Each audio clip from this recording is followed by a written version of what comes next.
Okay, we are starting our live stream. First of all, as usual, if anyone here already, please let me know. Can you hear me? Can you receive the image? And we will gradually proceed.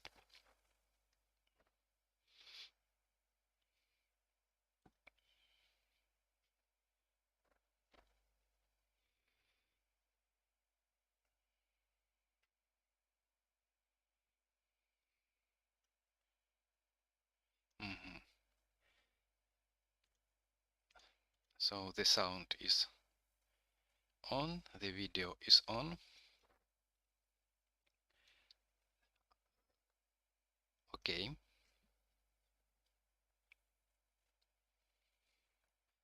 I will, as usual, will wait several minutes till some more people will join us, and we will start, and I will gradually begin to explain what is today's stream will be about. As I said, as I promised previous time, when we had a stream about the reconstruction of the Rome in general, I promised that next stream will be more in the more narrow area, in the more narrow topic, and I suggested the topic about the Roman baths, and especially the bath of Caracalla.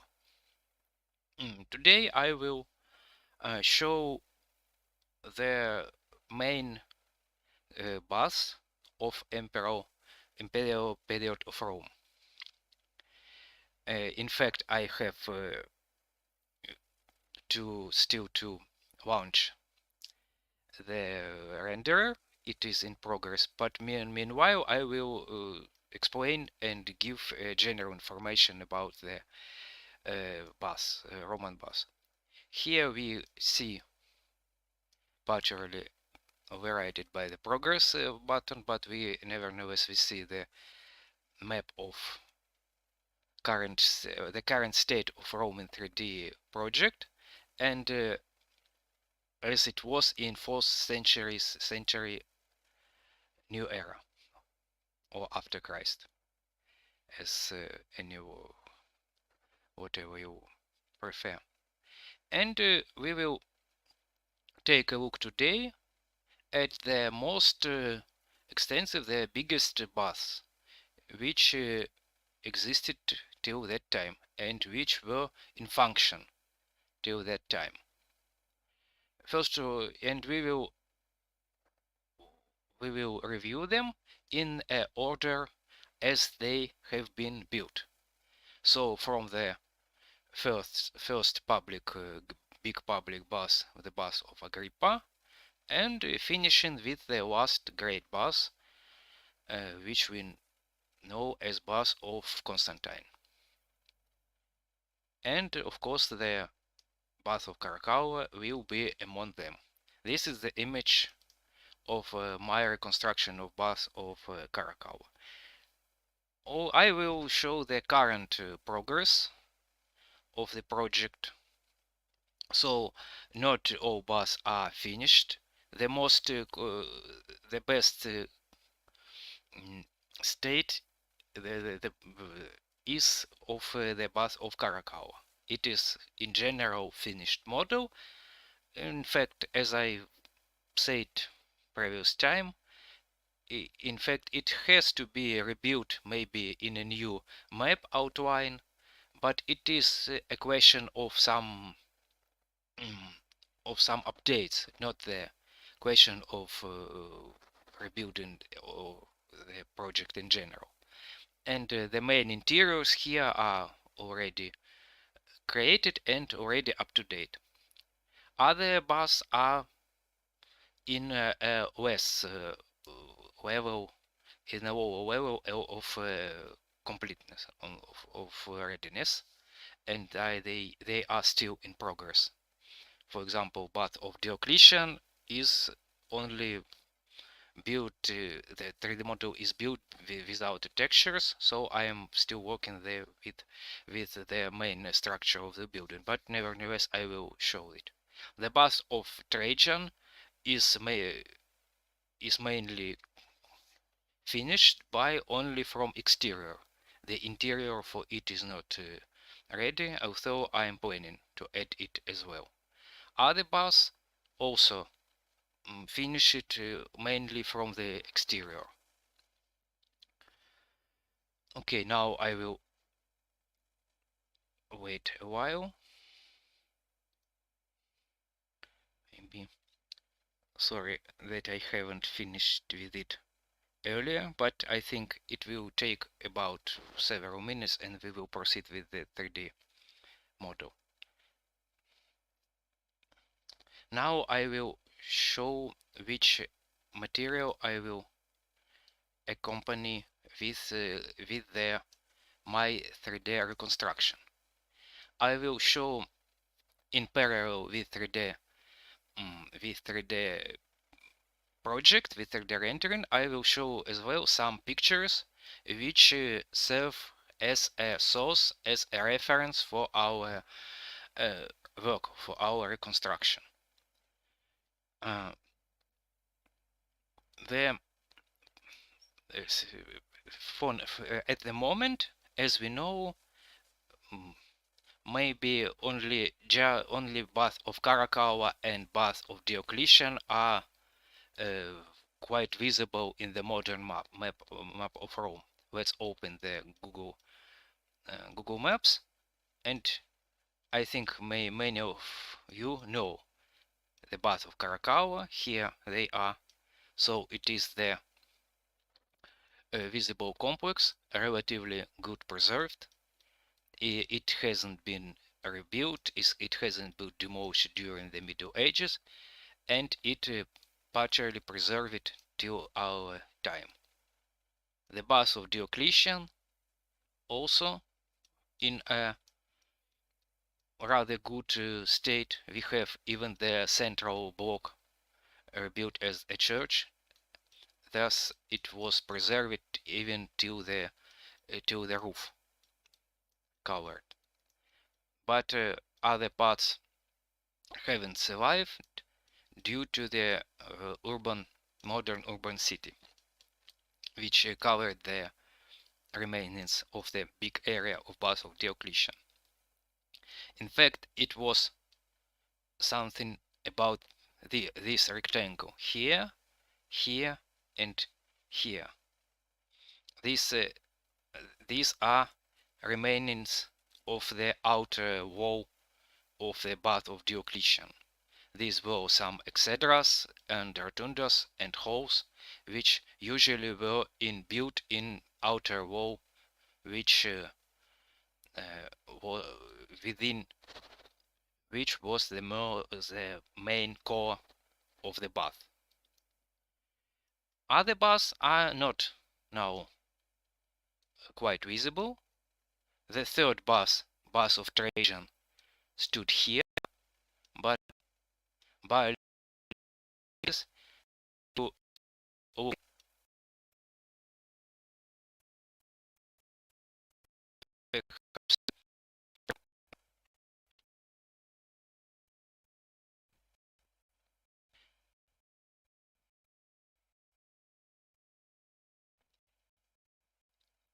looks like I have some wax on there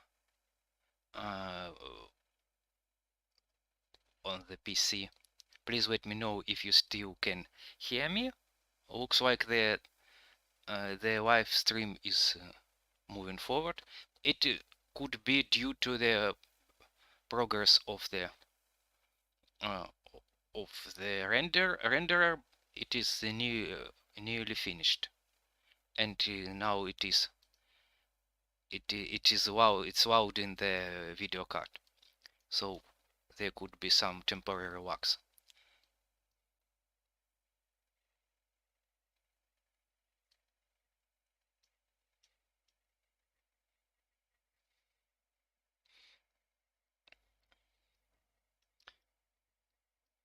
I see the feedback. You're breaking up on the sound.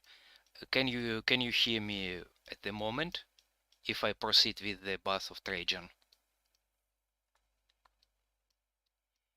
Also, feel free to, as usual, to send any questions in chat, and I will, as in previous time, I will open the chat from time to time and check questions. Any questions about the project, related to with our project, related with the ancient Rome. Okay. So I will proceed gradually. So this is the rectangle of the Bath of Trajan, you can notice, but almost nothing survived. You can see the remainings here, here, here, almost, and that's it, and here. This, and this are also there, as in the case of the Bath of Diocletian, are the remainings of halls of exedras which were incorporated on the outer wall. These are remainings of the main core of the building. I will show it later in comparison with the 3D model. So now this is the current state of visible remainings. As for Bath of Agrippa, we have, if you maybe could see it, here near the Pantheon to the south of it, there is a half semicircle wall which is incorporated in later buildings. It is the remainings of the main round hall of the Bath of Agrippa. So these are the remainings of the great imperial baths, which are visible at the moment. But several centuries before, in the 16th century, they were more visible, more extensive remainings still stood, and medieval and Renaissance scientists, historians, artists could create the plans and could create the drawings, which is the important source of for the reconstruction of Roman baths.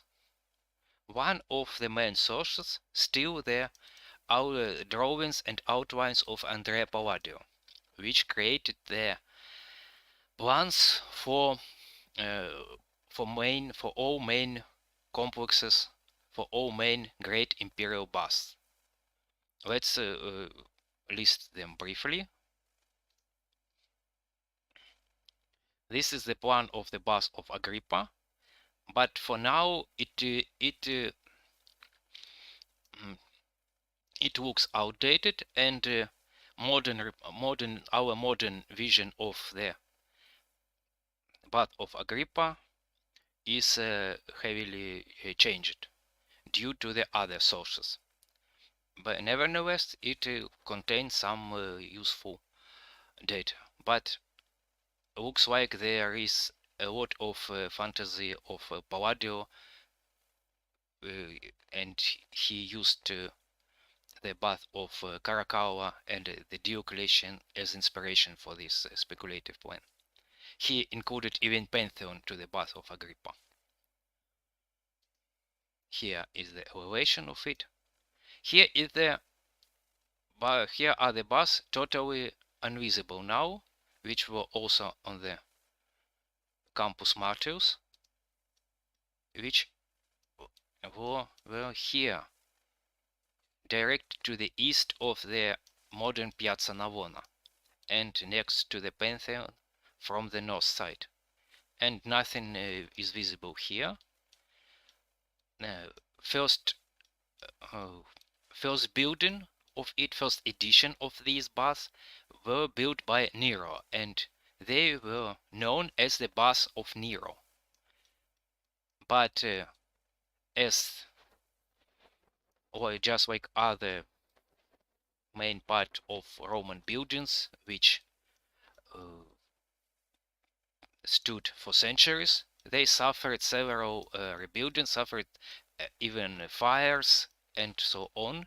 And in the 3rd century, these baths were completely redesigned by Alexander Severus, and they were renamed to Therma Alexandrina in honor of Emperor Alexander Severus.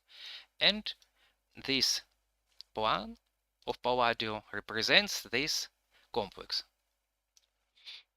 And some remainings of it were excavated, and even in the Pantheon, maybe you know, maybe not, there are several columns from there. If we looking to the facade of Pantheon, here you can notice several columns which are not in the same design as the main columns. These columns were added from the bath of Severus in the Renaissance time, because this part of the portico was damaged, was collapsed, and this part is the Renaissance reconstruction, and columns were added from the bath of Severus.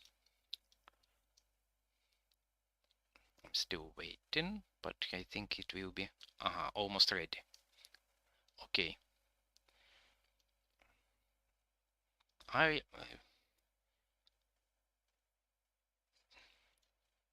will look for chat. Nothing. No questions. Please let me know if you at least still online and still waiting for the 3D reconstruction, which is almost ready.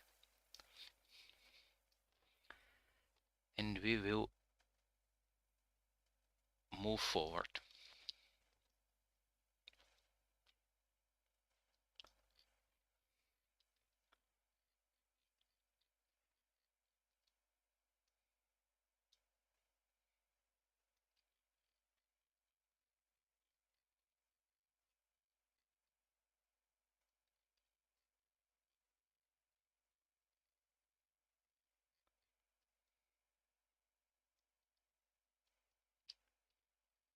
So this is a general view of the project.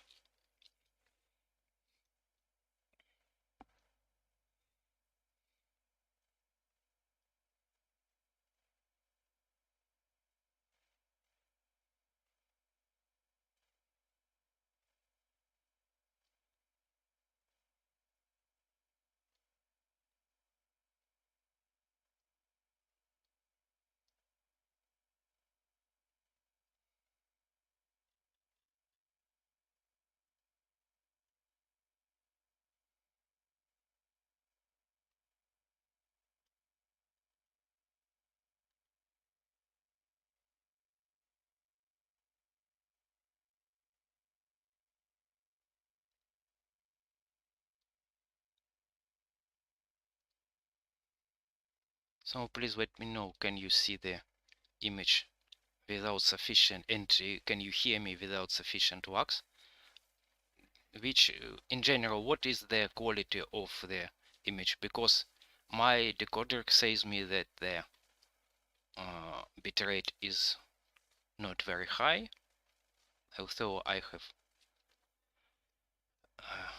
have connected, as I thought, the better internet network.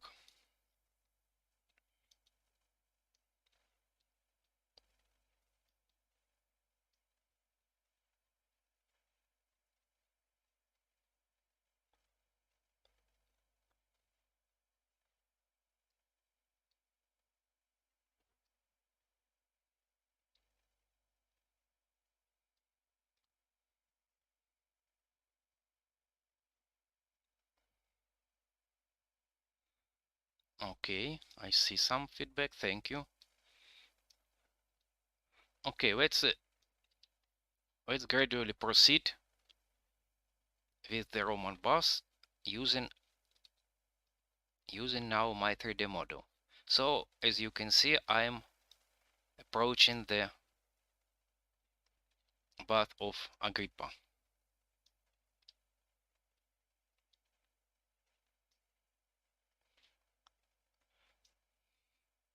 There's some textures loading are still in progress, but they will be soon ready. But I will proceed. I will sometimes show it in parallel with the modern images. So you can see that the complex of bath of Agrippa was to the south of the Pantheon, and it was some sort of a line of such sequence of buildings. This is the main rotunda, main domed hall, which I have shown already here on the Google Earth map. This is the remains of it. It was the first great public bath of Rome, built by Agrippa during the time of Augustus, and according to history sources, it was a gift to the Roman people after the death of Agrippa, so he left it to the public use of Rome. To the west of it, there were gardens of Agrippa. They are not finished, so it is just a rough outline. Here was, at that time of Augustus and Agrippa, here was also the so-called Stagnum Agrippa. It was the big basin with water. But later it has been rebuilt, and by the 4th century this area has been occupied by the big sanctuary of Bone Eventi, the temple of the good event. And maybe only here from the south side was there some rudimental, some remainings of the former Stagnum of Agrippa as a relatively small basin. Nevertheless, it remained as the area of leisure, of walking, of rest for the old people of Rome till the end of ancient times. Unlike the later Roman baths, the plan of bath of Agrippa was not regular, so it was asymmetric, and we can suppose that this building has been rebuilt, redesigned many times. We have, beside Palladio, we have another important source of the design of the outline of the bath of Agrippa.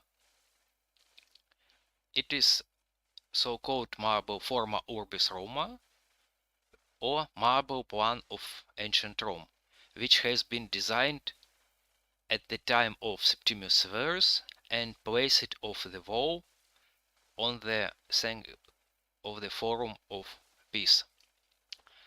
And unfortunately, as it suffered a common fate for a lot of the main part of Roman heritage, we have only some fragments of this plan, which cover something about 10-15% of the total amount. And we have, for example, the fragment for the bath of Agrippa. Here you can see this again, this round main hall. And I will orient the building in the same direction. So it is another source. But interestingly, that this plan did not fully correspond to the actual traces of which has been reviewed by archaeologists. But there are two main reasons for that, because first, this marble plan was of the era of Septimius Severus. It is, as you know, the beginning of the 3rd century, but bath of Agrippa, just like any other Roman structure, still functioned for about 2 centuries on after that, and it was a continuous uh, functioning, so it could be rebuilt, it could be modified, and so on. For example, the investigation of the brick structure of this round hole could was identified as from the 4th century, as from the era of sons of Emperor Constantine. So it was under the extensive renovation, even in the 4th century. And other possible reason for inaccuracy of the ancient marble plan, because it was not the precise plan. It was not the plan for some practical using. It was just a wall decoration, so it could be created with some certain inaccuracies. So the 100% was not the priority for the creation of this for this plan. Nevertheless, it is one of the main sources for us, because we simply don't have many sources for the ancient buildings of Rome. We haven't any drawings, we haven't any ancient archives. Supposedly they existed, but they were on ancient scrolls and ancient libraries, but it has gone, and we have almost nothing technical books, technical literature from the ancient Roman times, mostly only narrative sources, as you know. So these are the baths of Agrippa, and they were connected here by the so-called Basilica of Neptune. Part of it are partially survived. They were attached to the backside of the Pantheon, and you can see them if you go back from if you will walk here from the backside of the Pantheon. Here are some columns, some niches, and these this corresponds this inner wall of the basilica. But this basilica was not connected with the Pantheon. There was no any corridor, any gallery here, so this complex likely belonged to the bath of Agrippa, not the Pantheon, as Pantheon was oriented north. So these were first of the great Roman baths. And which bath we have to explore next? Formally, these are the baths of Nero.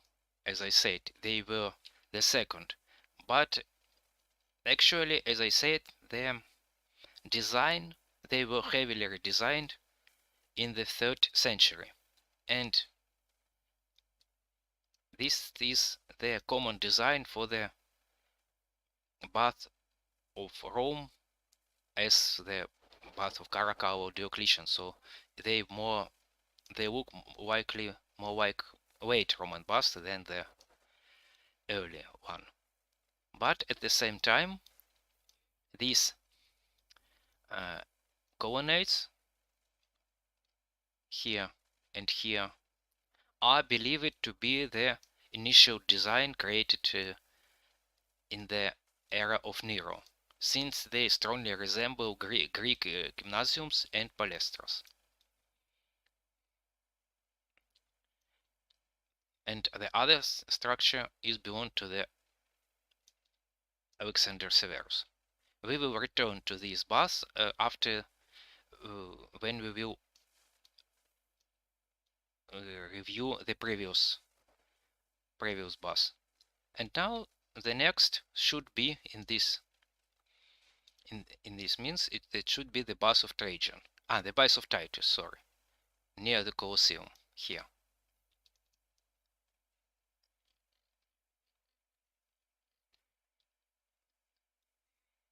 Here were the small bus, which were constructed, as we know from narrative sources, they were constructed in a rush at the same time when the Colosseum has been built, so they were dedicated to serve to the spectators or to the visitors of the Colosseum.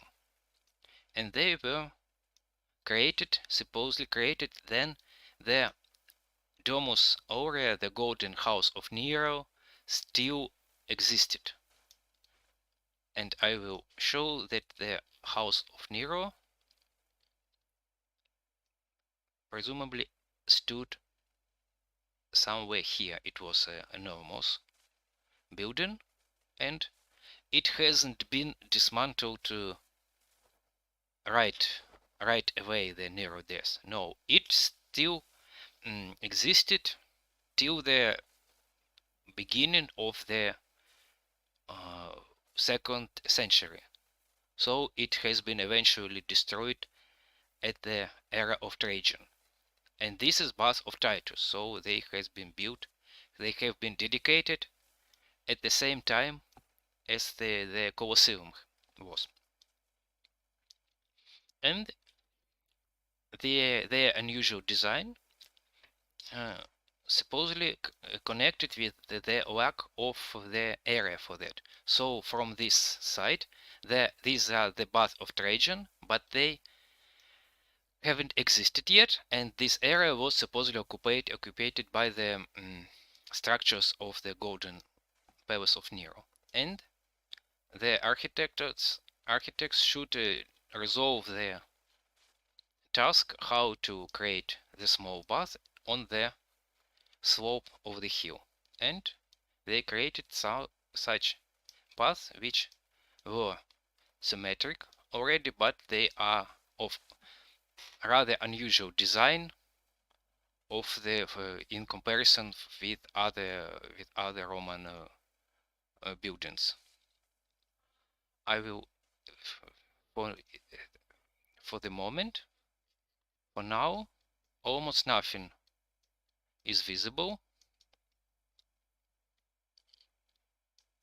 So they stood here. In fact, there should be visible the part of the rear apse, but I think it is covered here by trees.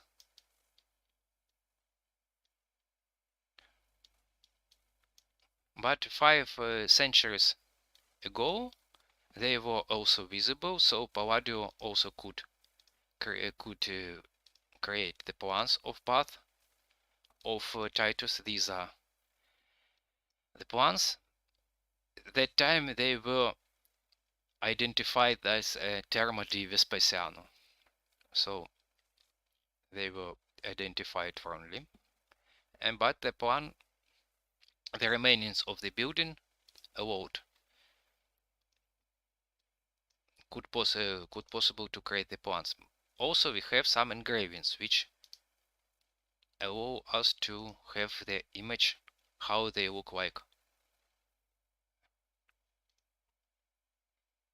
I will show now the image, the engraving from the 16th century.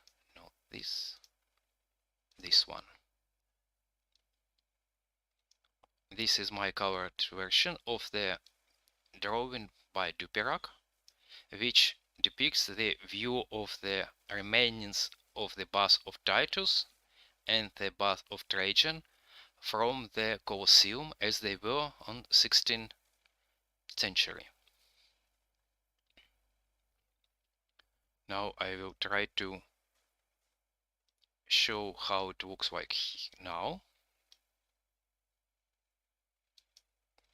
in order to explain the difference in remainings. And then I will show the same view in my project.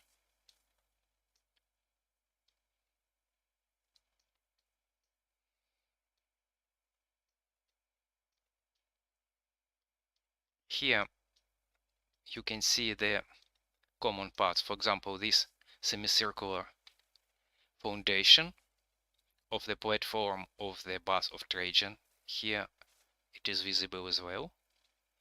Here is the remaining of the so-called Trajan library, and it was very likely it really was the library which was inbuilt in the outer wall. So this one is this one. The building was already symmetrical. The line of symmetry was here. So from the other side there were the same semicircular library. Now it is barely visible, just a part of wall, but 5 centuries later, at least the half of this building was still standing. Here are the parts of the main core of the building, but you can notice that the remainings in the 16th century were much more extensive than now. And of course, what can we say about the Bath of Titus? These are the remainings of the Bath of Titus. As you can see, they were really big, really extensive, quite impressive, but nothing of them survives today, so they have been dismantled about 4 centuries ago. Now I will show the modern view, or not, sorry, not the modern, the ancient view.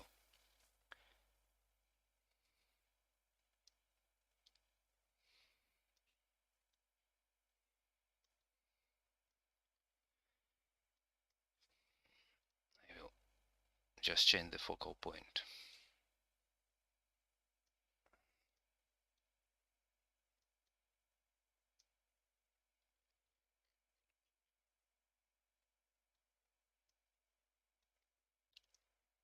So you can notice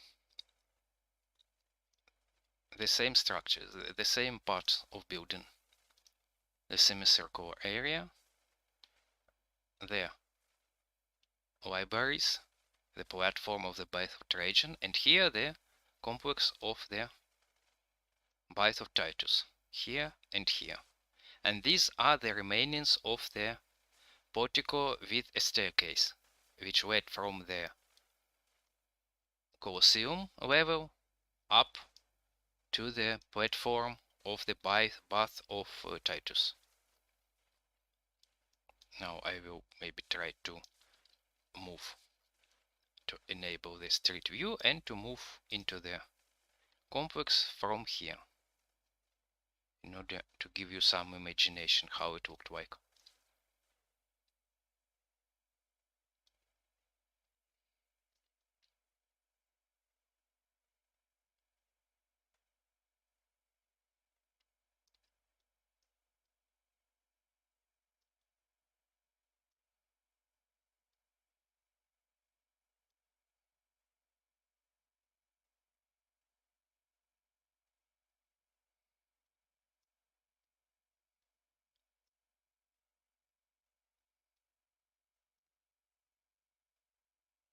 So here we go.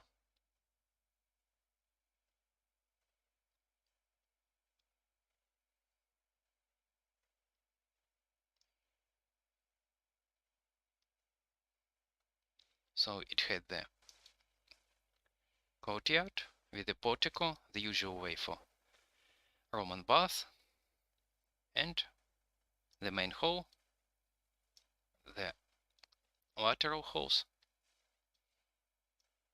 the basins,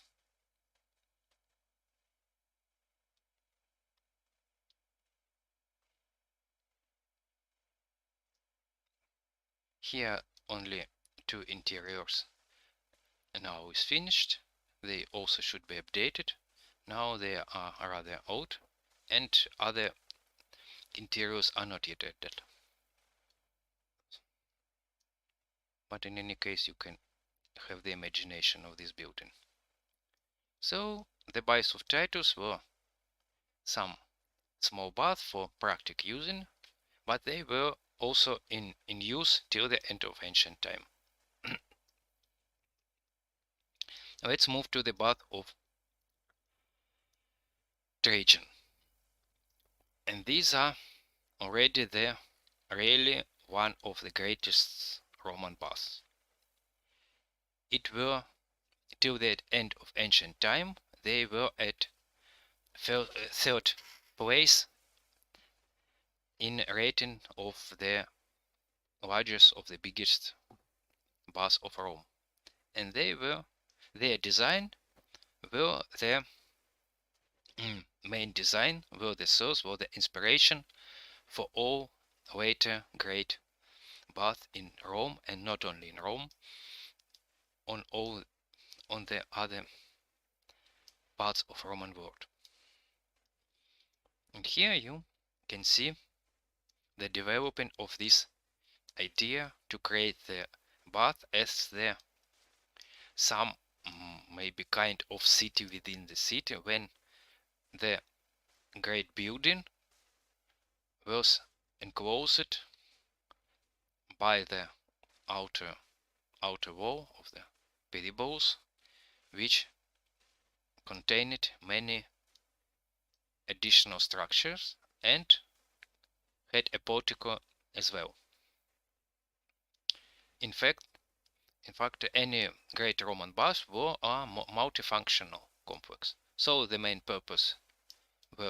formal purpose was, as you will know, is to take the bath, is to wash, so the visitor could visit the cold basin.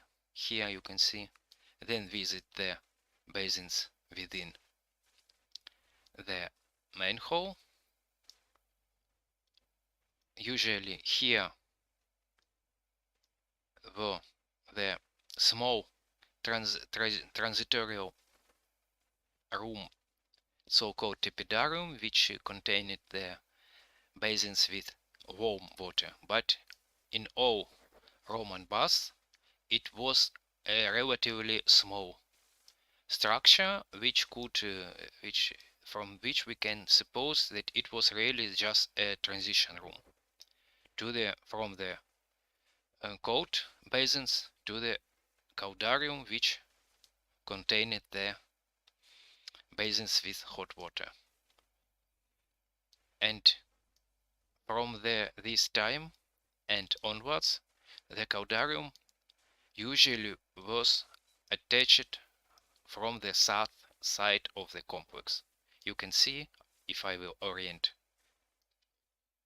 the north is here, the south is here.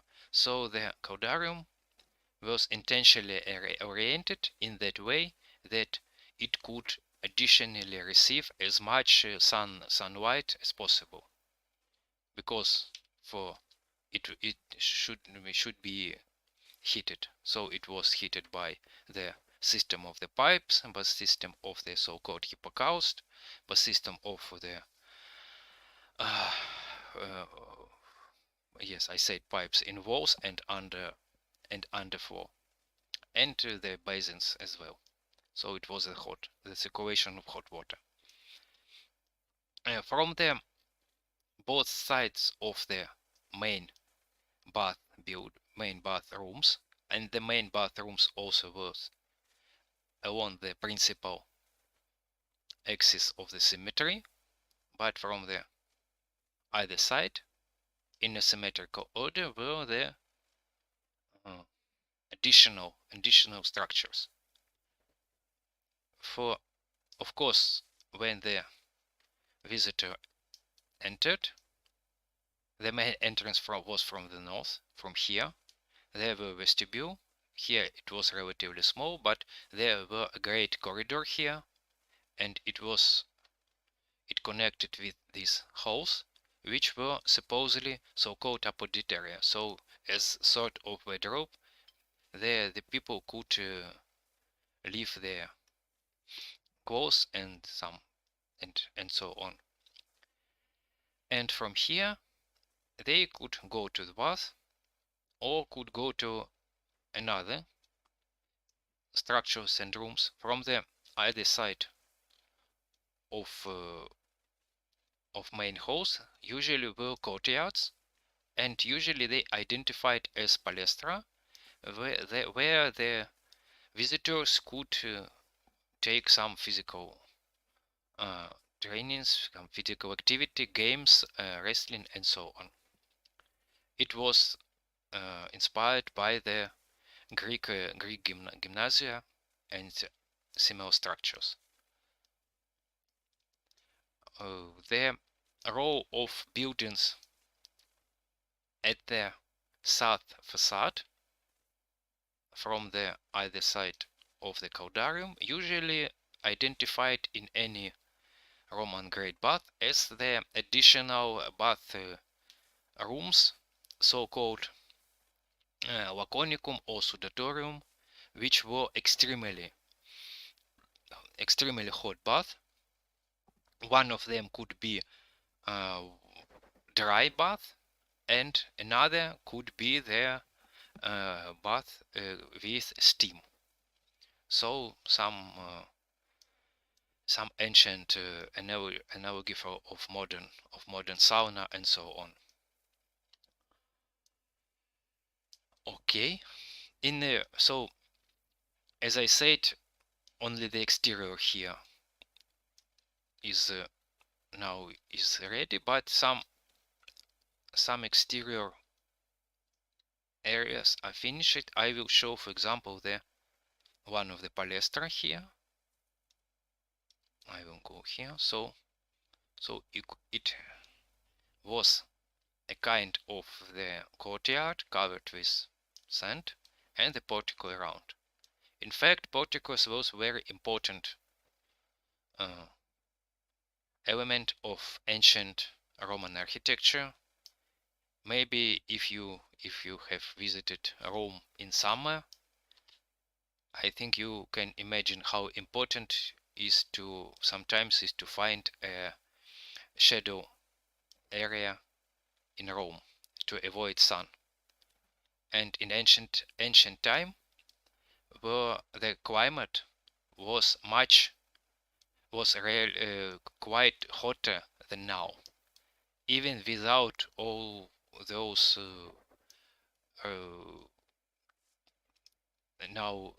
nowadays fears about the global warmth. We haven't even reached the level of climate optimum which was in ancient times. So they were relatively sufficiently hotter in classic ancient time than now. So it was really important to have a lot of porticos and to have a lot of flowing water in the city, within all the city. But returning to the palestra, and it was surrounded by portico, and from that side there were exedra.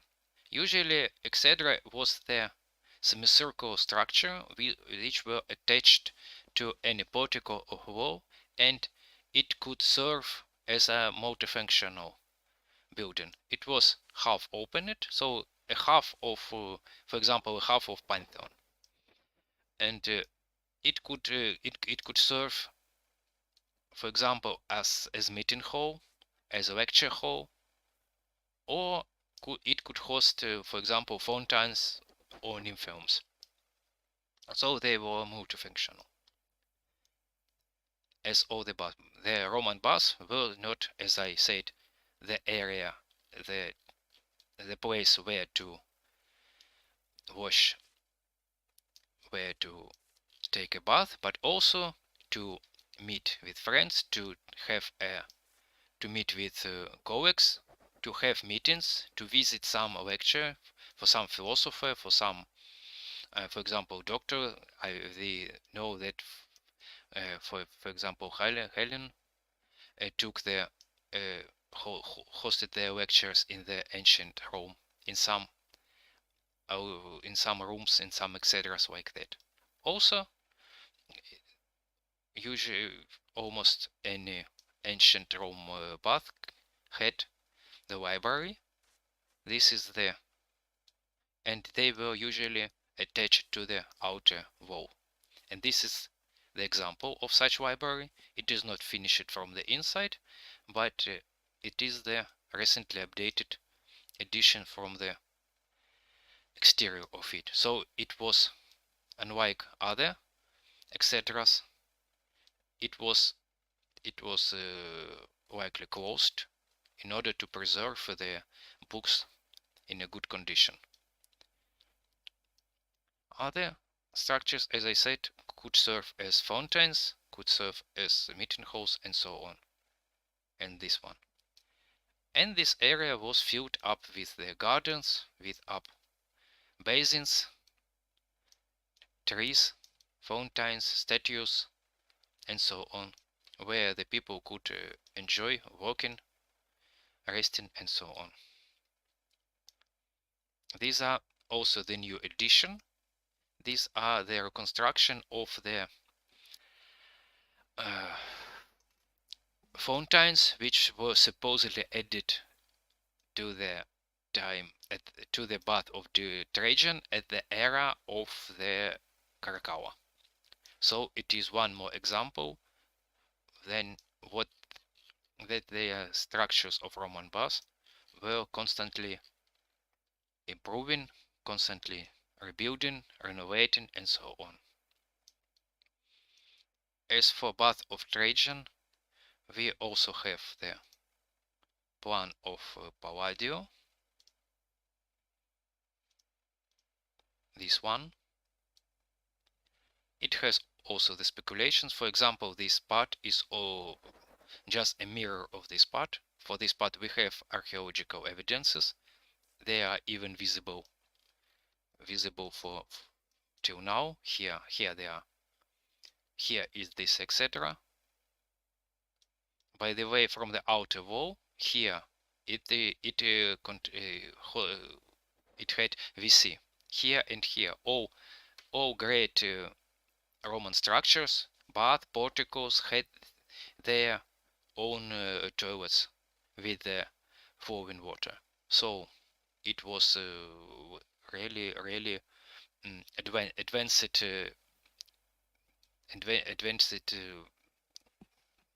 feature in Rome. And here you can see the trace of this hall with two apses. Here it is. Maybe I have to show it as well in my project. Here it is. I have to remind that it is the only current state of the project, so this area was not, of course, empty at the end of the ancient times. It is just the edge of the modern, my current 3D reconstruction. Of course, it should be densely populated with buildings. Here only the rough outline, for example, for a cistern, which contained accumulated the water for the bath of Trajan, and the sufficient remains of it are still visible here. Here it is. And I still should to model it, because likely it had a living space, the rich domus built over it. You can see even the traces of the foundations of the building, because the cistern was below. Here are the structures of the cistern. And here, just a few words as we hear about this structure added recently. It is the structure relatively famous in ancient times, but we haven't any trace of it now. You can see there is nothing there is nothing similar. And it is the portico of Livia. So the portico which was built at the era of Augustus and dedicated to Livia. It is described by Pliny, and we had also the some columns of it survived in nearby church of, if I'm not mistaken, of San Pietro in Vincoli. Some Doric columns in the church are from this portico. The remains of each survived to Renaissance time and then were dismantled.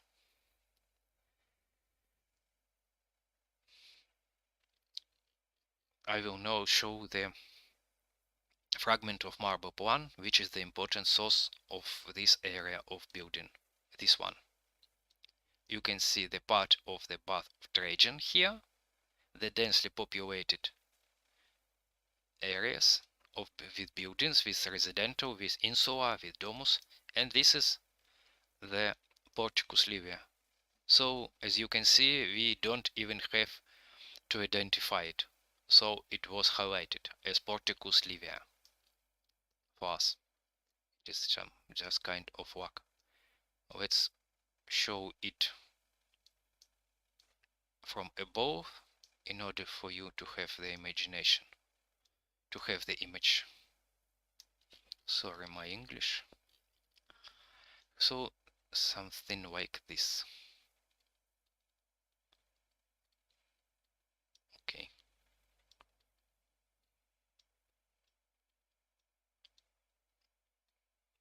So you can see this portico and this north wall and structures of the Bath of Trajan. Okay, now I will gradually move forward to the rest of Roman baths. If you have any questions, please let me know in chat. Today, how much the spectators are? 32. Not very big amount, but the stream was unexpected. I just decided today, so I think it is not a big problem. So if you have any questions, please feel send it to the chat. As for the bath of Caracalla and for Diocletian, I will show it in detail in separate files. Now I will, because here they are presented in just in a general view without details. But let's finish with this file prior to opening the other. So I will show briefly the exterior of the bath of Caracalla. In fact, I have shown it on previous stream, so I will not stay here longer. You can rewatch it. But in general, I have to say that you can see that in comparison with Bath of Trajan, it was the further development of this idea. The main difference may be that the main building were fully inside the territory. The Bath of Trajan were connected with the rear wall, but here the Bath of Caracalla were even bigger in dimensions.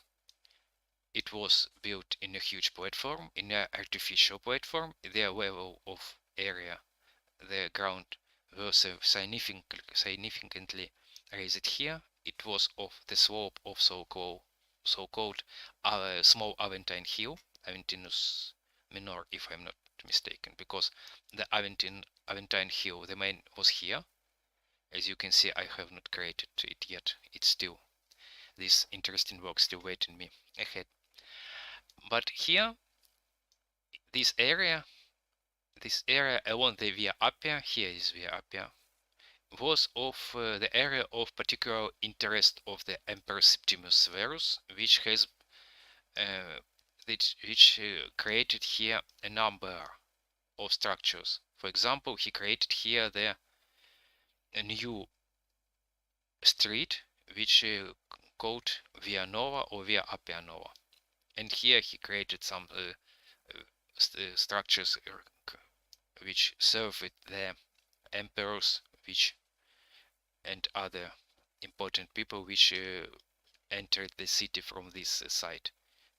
Here also were the customs and other infrastructure buildings related with infrastructure. And most likely the design and even the preparation for the bath of Caracalla were created during the time of Severus, and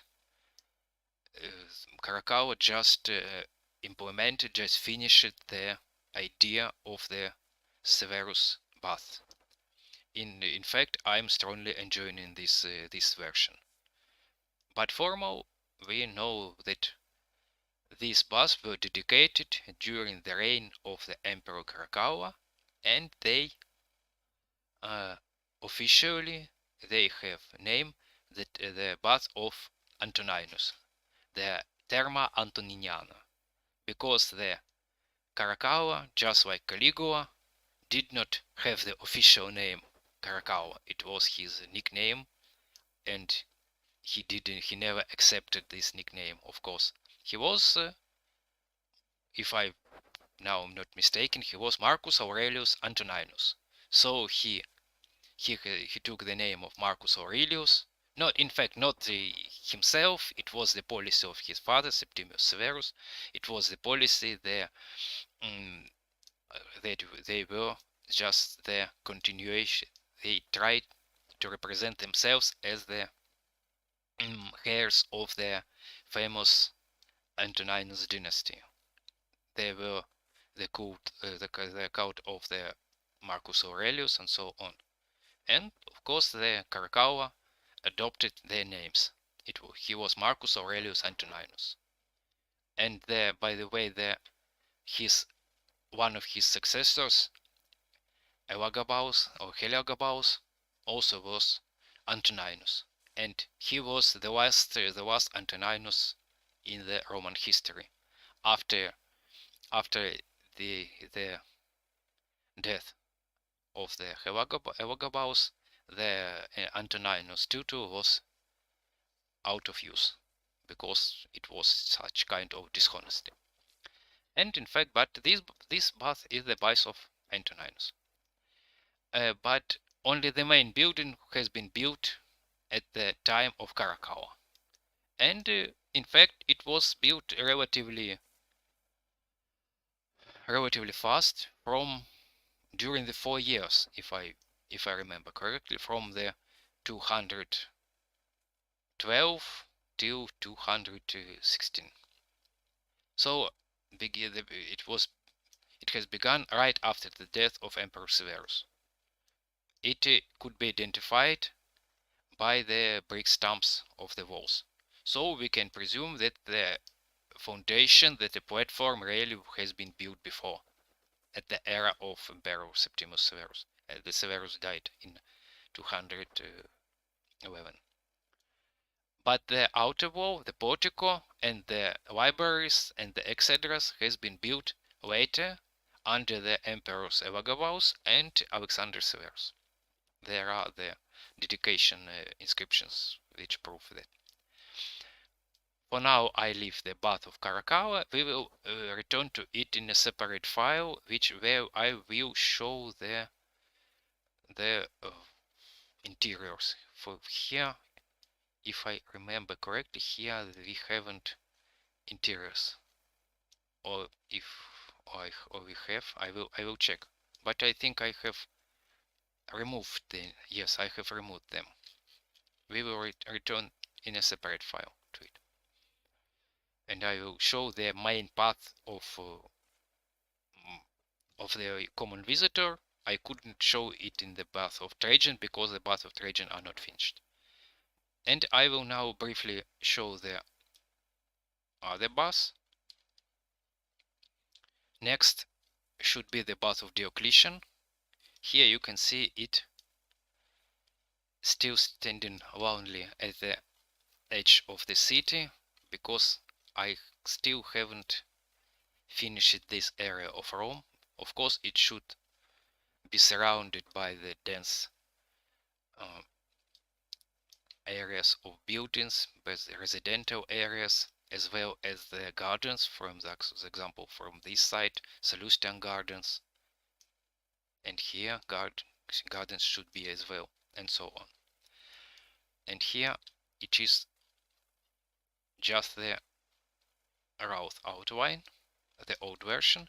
I will also show it the current state of the bath of Diocletian on the separate file, and I will even show you the already not textured, not without materials, but ready structures of the interior halls. Now, for now, I just show you the plan of it. So when you still have, maybe you still have in your mind the imagination, the vision of the bath of Trajan and of Caracalla. I forgot to say that the Caracalla was also the big difference from the bath of Trajan was the round caldarium, the round hole for caldarium. But here we can see that we have already the caldarium, the hot bath, already as the basilica form. I think I forgot about the bath of Alexander Severus. They were prior there. They were earlier than the bath of Caracalla. In fact, as I said, Alexander Severus added the outer walls to the bath of Caracalla, and at the same emperor, the very same emperor, rebuilt the former bath of Nero. Let's return here.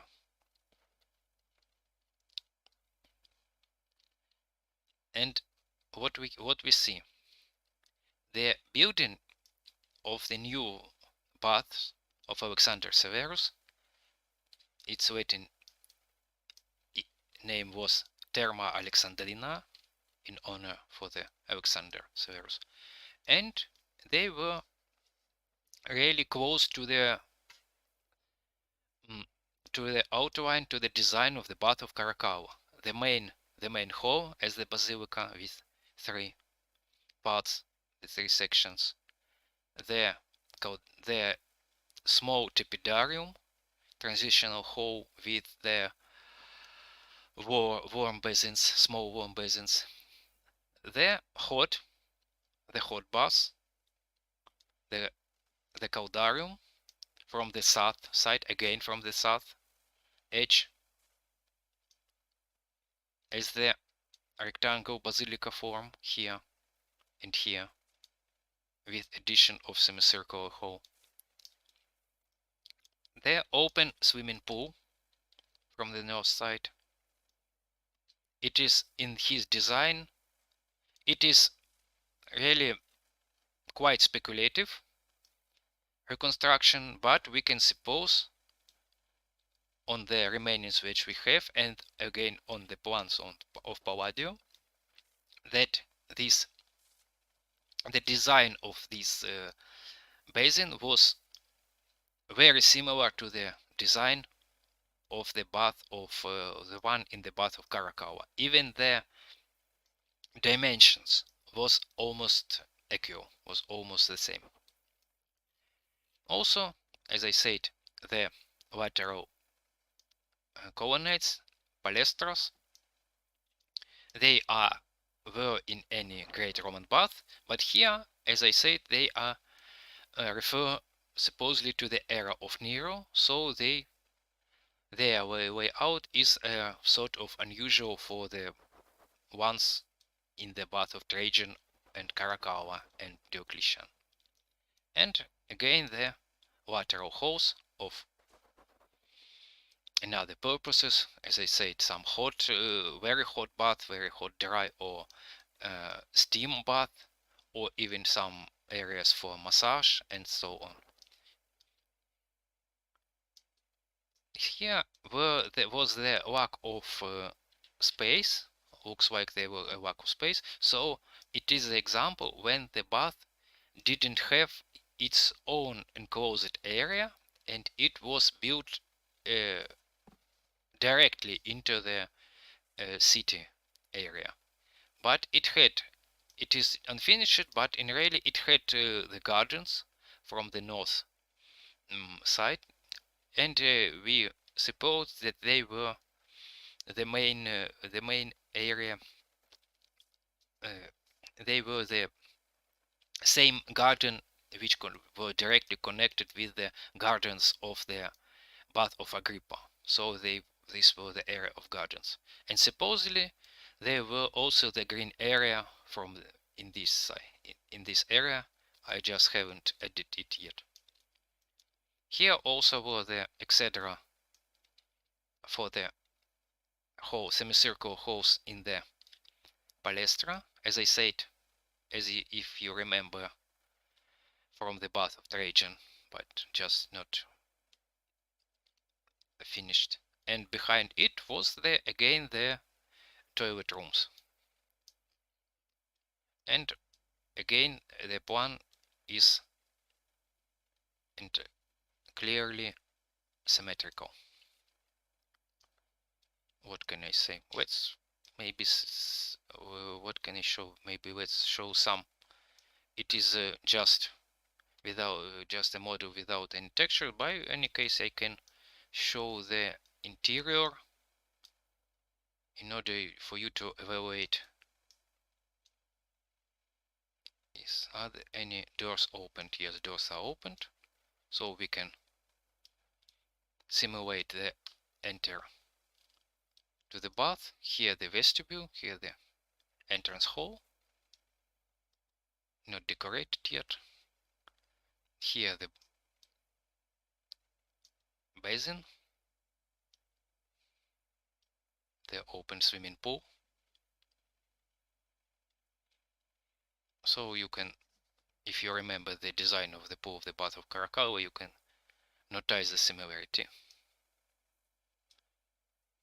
And here we can proceed going, and we can move to the main hall of the building. Here it will be one day.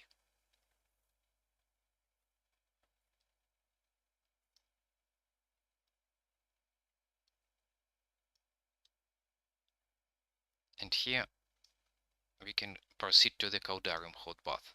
Here you can see the unfinished structures of the Tepidarium, small basins, and here the area of hot bath.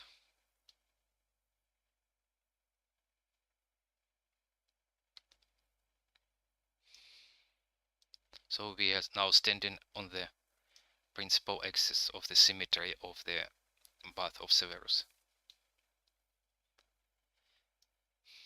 Here is the palestra.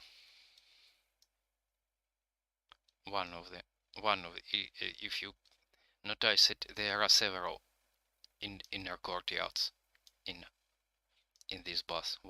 Maybe one of them served just a garden and portico. It was also possible.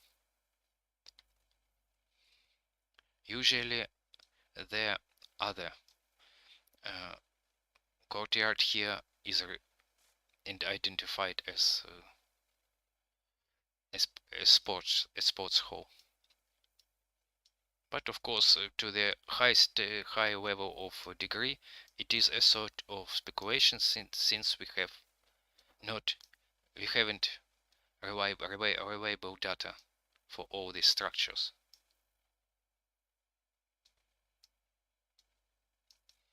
Here I just remembering how to enter that hole.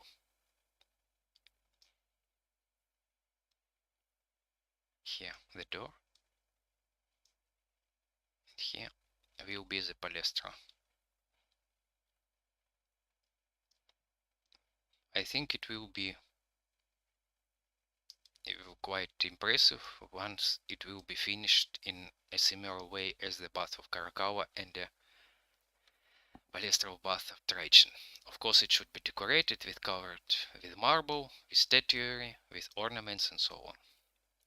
Okay, so this is the bath of Alexander Severus.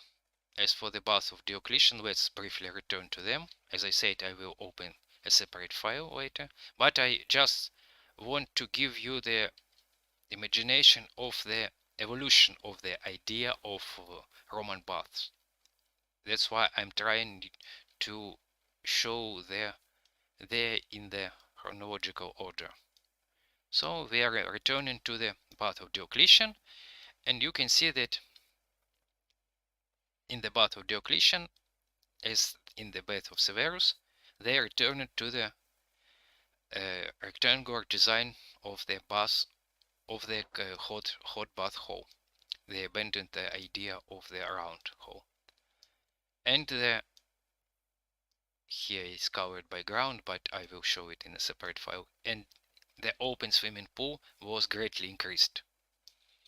It was there if we are taking three most great baths of Rome, bath of Diocletian, second bath of Caracalla, and third bath of Trajan, in terms of the total area. The basin, open swimming pool basin of the bath of Caracalla was the smallest. The bath of Trajan basin was bigger, and the biggest one was of the bath of Diocletian. Here also the open swimming pool, the main hall, the tepidarium. In this case, the tepidarium was,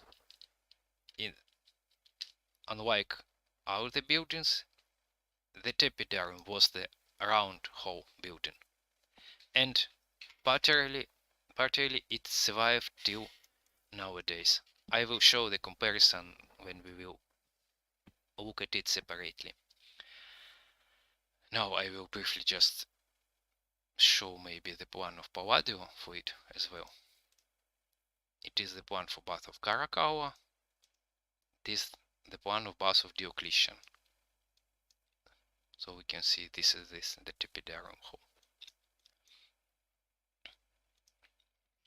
And the last big great bath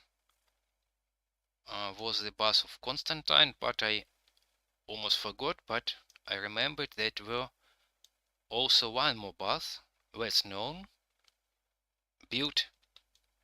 In fact, they built earlier than the bath of Diocletian, but let's go to them. I just have to mention them as well. They were so-called bath of Decius, Therma Deciana, which were constructed by the Emperor Decius at the middle of the 3rd century of the new era. So it was the so-called period of Soldier Emperors. These were relatively modest and small building. It was at the top of Aventine Hill, so you can see here everything is messed up, but this bath was the outline was created, and I put it on its right place. You can see that also it resembles to a certain degree the design may be similar to the bath of Alexander Severus. The main hall, the lateral halls. Maybe also we cannot see the tepidarium here, we can see just the hot bath from the south edge. And here the courtyards. Here are the round halls, similar to the round halls which we could see in the bath of Trajan, but their purpose is uncertain. Maybe it will wardrobe, maybe it will also some kind of bath. We don't have enough data for it. And the last bath complex was the bath of Constantine on the Aventine Hill. on the Quirinal, at the top of Quirinal.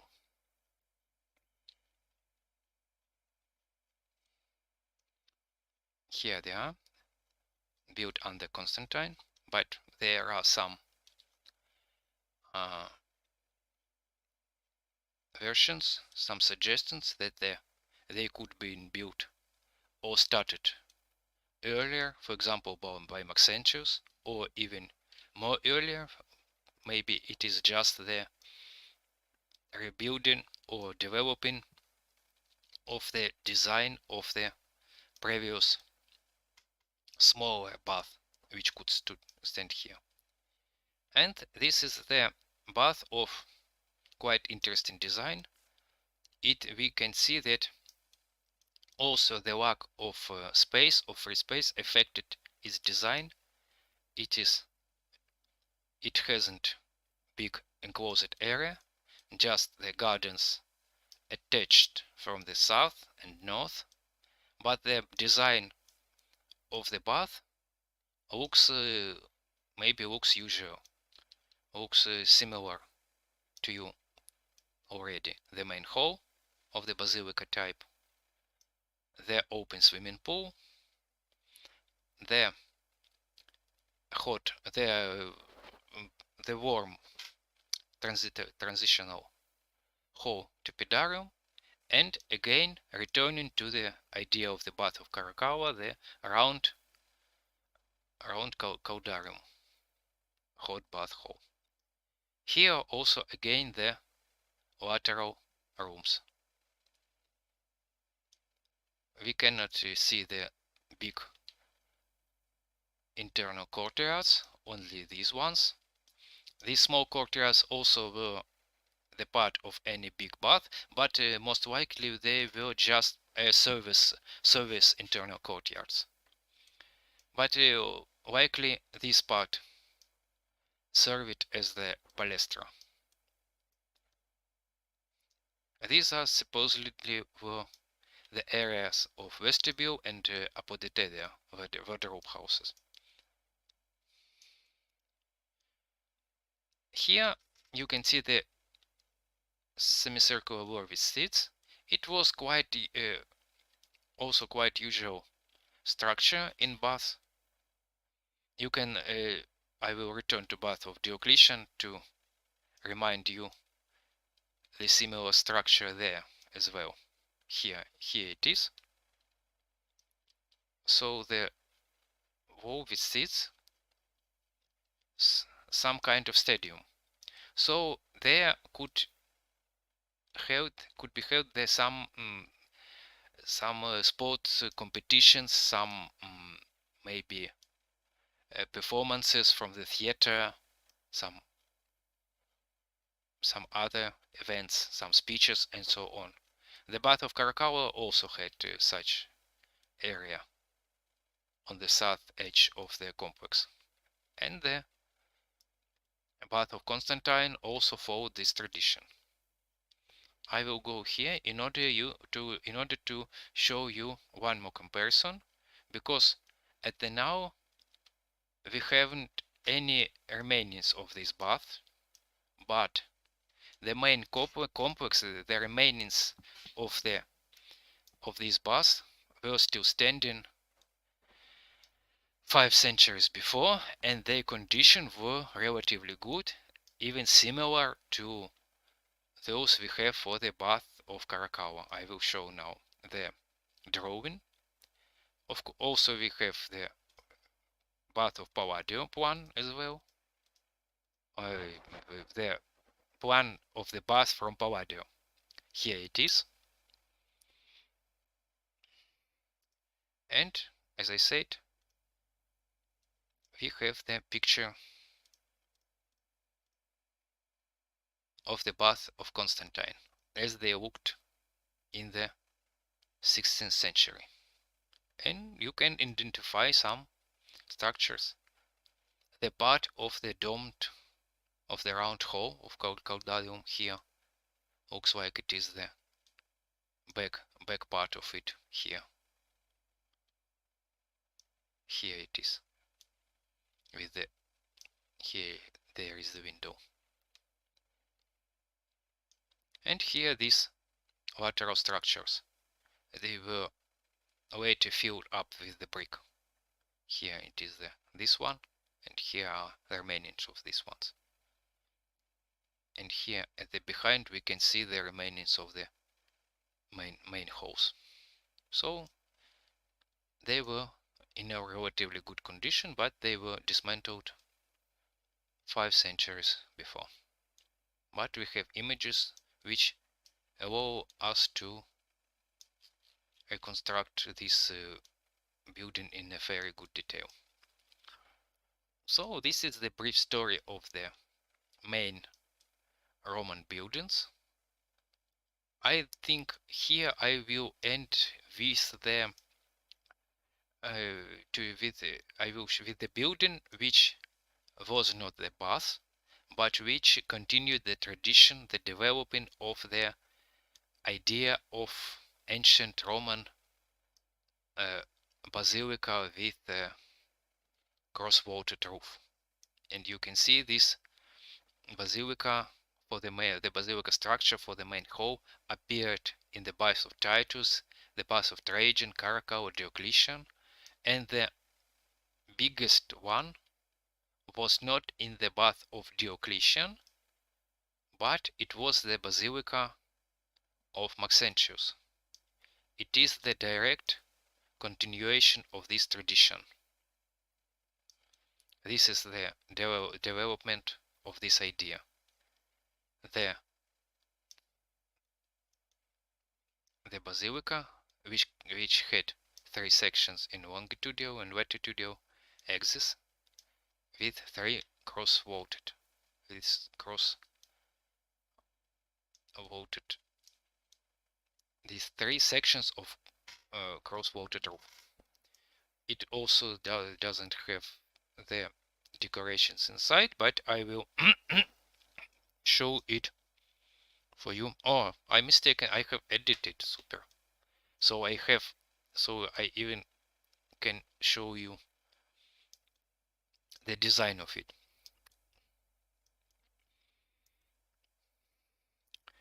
So this was the usual view of the basilica, and it was maybe the highest point of development, the ancient Roman basilica type style. And in this way, from this example, this is the example how other main halls of all Roman baths could look like, just differ in the size and decorations. For now, I will close this file and I will move to the more detailed exploring of the bath of Caracalla. So for it, I will open another file. So I will close this one and open the render for other file, which I have already prepared, but it could take several minutes to upload. I hope it won't crash. And at the moment it will be rendered. It is being rendering. I will look into the chat. The amount of viewers are not very big, but I hope that we have look like I received some comments. Again, I remind you, feel free to send any comments. Now I will start rendering and we'll go to chat on the laptop.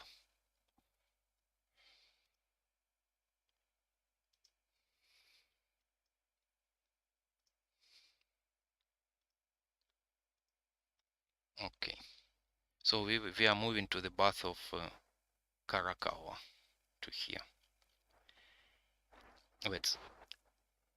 This is by the way, this is also the stadium with seats. The example of which I have shown for the bath of Constantine and the bath of Diocletian. There they were semicircle, and here it was some kind of the circus. Mm, just a half part of it. Only here there were seats. Okay, I will now look into the chat. If I have any questions. Looks like today I have the audience, have the people which are my permanent visitors, and they almost know anything about my project already. Thank you for good words. I see you have sent me some congratulations. Thank you to you.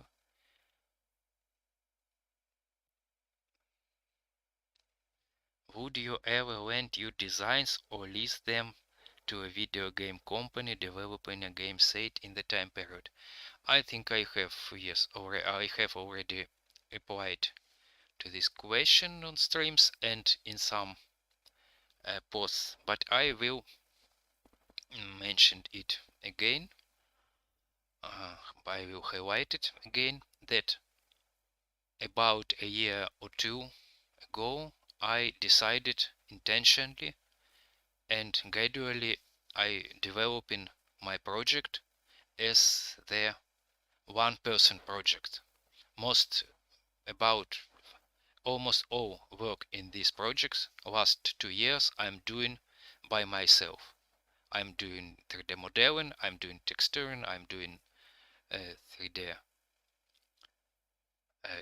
images, painting of reliefs, of statues. I am investigating ancient sources, and only in rare cases I use the help of my friends and colleagues, and usually I mention this separately. For example, the design of my site is created by my friend, and we now working with the new design since it is pretty outdated.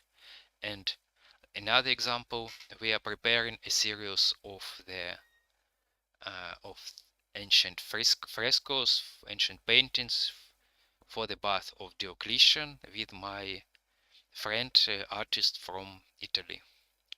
But for now, these are just two examples with collaboration.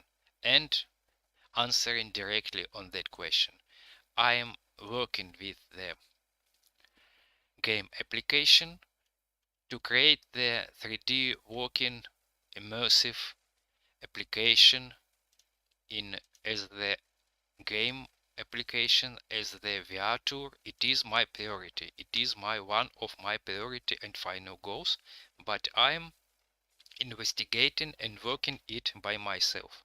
I am creating it in Unreal Engine 4. If you remember, or if you haven't yet subscribe it, then you can check the videos on YouTube and my posts on social networks from the August last year, when I tested first. I have created the first test of the working tour along the center of ancient Rome, from Colosseum to Capitoline Hill, in a game engine, and I will do it, and I will do it by myself. I will not lend my project to anyone else.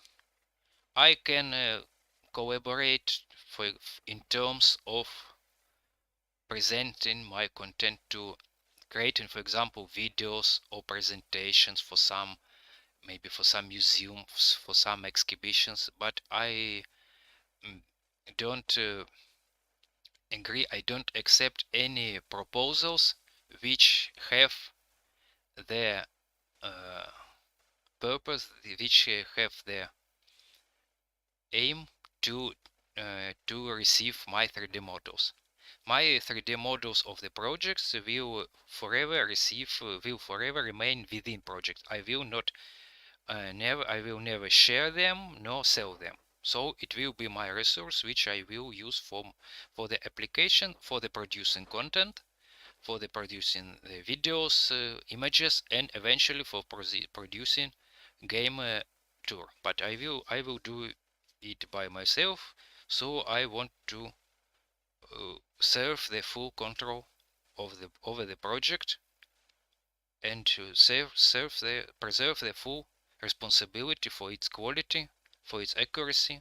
Let it be maybe not very fast, but I have I hope you can understand. I have my own priorities for this project. This is maybe the some unique unique feature of my project. I hope I explained it to you can in a clear way. I will check for another questions. I will just now check whether the bath of Caracalla ready. Yes, it is almost ready, but I will finish with the questions and I will proceed with the bath of Caracalla.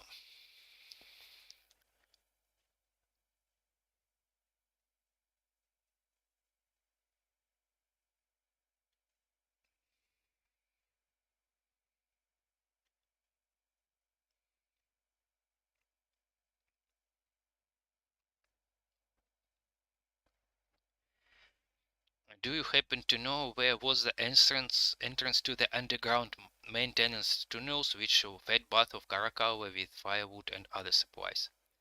Uh, these the, these structures, of course, was very it was really it is the very interesting part of the Roman bath. I haven't reconstructed them, so I haven't studied in a detail, but in fact the underground structures were the part of any great Roman bath which used warm or hot water, and in fact it repeated the structure of their main building. So the foundations repeated uh, the rooms, the walls repeated the structure underground.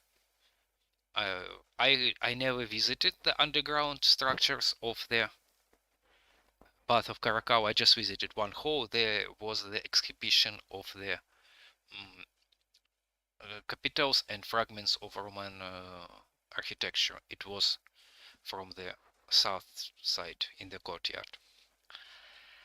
And it was connected in several. I know some. I know for sure some places where it was connected with the ground level, because it was the idea of it was that the servants of the building should their path of walking should avoid the path of visitors of their bath. There were the walls of Great Roman Bath, the Bath of Caracalla, were very thick, and we have traces of stairwells, rounded or rectangle, in many parts of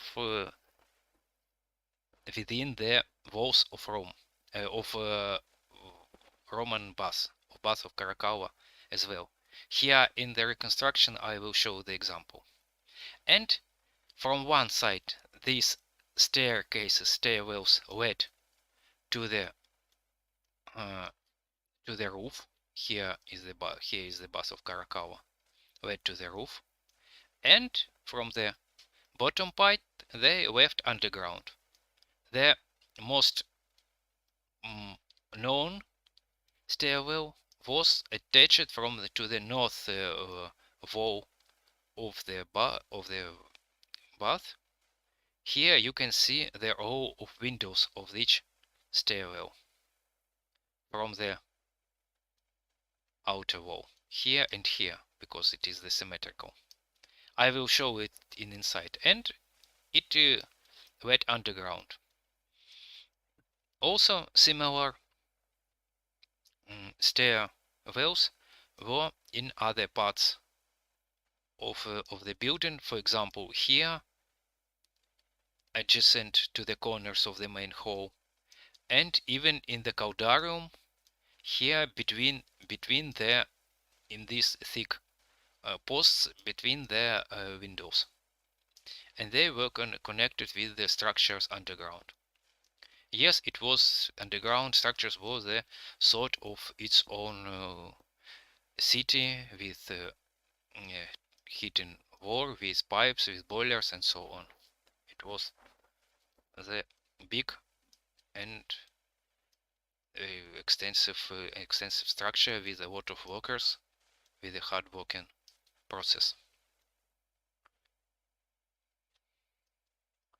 So let's take a brief walking tour.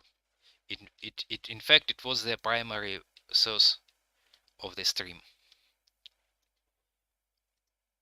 I will now try to show the path of common visitor of the bath of Caracalla. So you can see it is just the building without any, in order to avoid any wax, possible wax. So this is the main entrance. To the north side it faces with the portico, and here we can go upstairs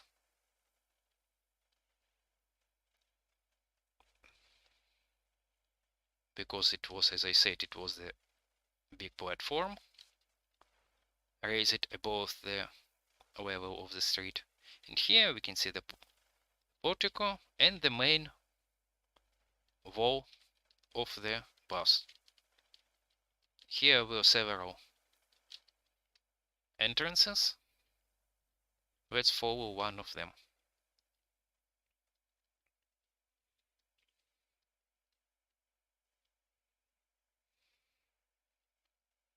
Let's go here.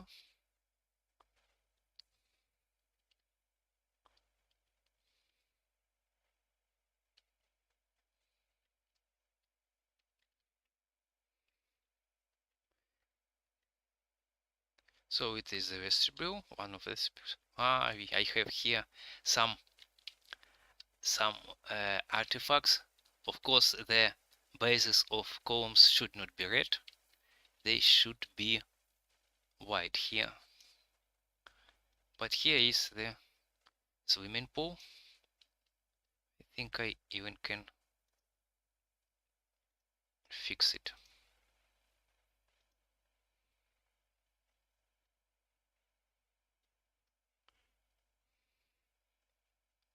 I will just check whether I can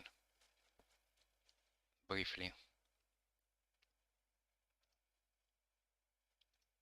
eliminate this red color, if I can.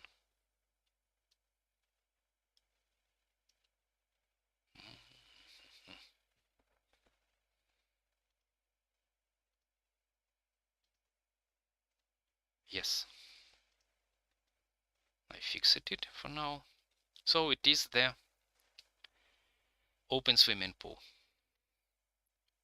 It was richly decorated with statuary, with columns of marble and porphyry and granite, and the water was constantly flowing.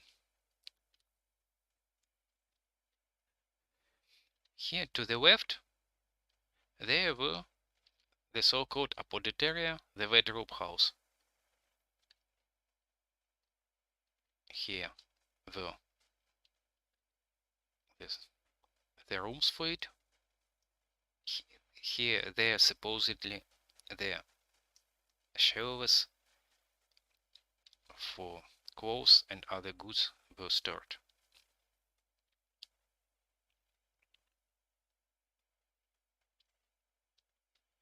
Behind this door there was the mentioned staircase. I will show it. It should be updated. It is it is not in a very good condition now, but you can see the main idea. It leads towards the roof here. Actually, it should go downstairs. I haven't added it for now. But looks like maybe it could be separated even by the wall from this part, since this part could be used as wardrobe for visitors, but it should be clearly should dedicated only for workers to serve the roof, to make some repairs and so on. But we will return to the building. We will go to the left wing of the bath. Here I'm approaching the other entrance. We could enter the bath from here as well. There were another vestibule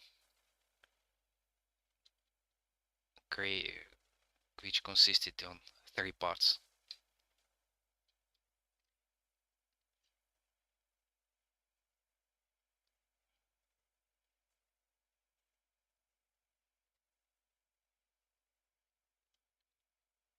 And here, to the north of this vestibule, was a great big hall, which previously usually identified as palestra. If you remember, I have shown similar palestras in Bath of Trajan and Bath of Alexander Severus. But here, a modern investigations corrected this vision, and now it is supposed that it was some sort of basilica, since the floor was covered not the sand, but it was covered by the beautiful multicolored mosaics, which is partly survived, and you can see it when you visit in the Bath of Caracalla. And we have the certain amount of marble remains, which allow us to reconstruct the design of this building, and it appears that it had a big relief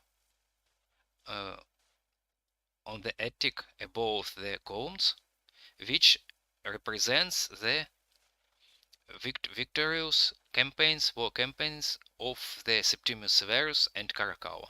So it was a sort of honor of the whole of the glory of the military honor, and it was covered by the roof. The remains of the upper level colonnade has been discovered as well. And here the famous great sculpture composition of Farnese Bull has been represented in the etc. I have just roughly painted it. In later editions I will do it, the paintings of this sculpture, in more detail. And you can, this sculpture survives, it was restored, and it is exhibited in Naples Archaeological Museum.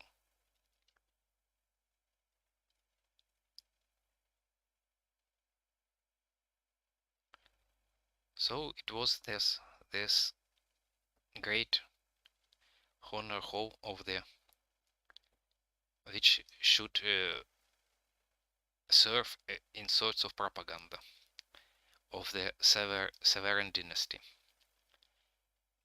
By the way, the capitals of this hall had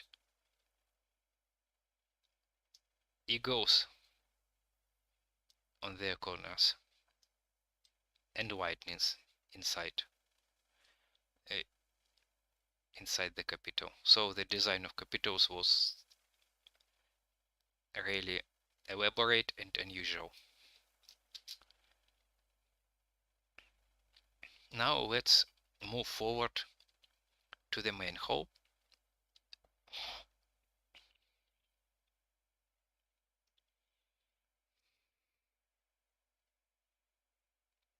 Here there was a semicircle, etc.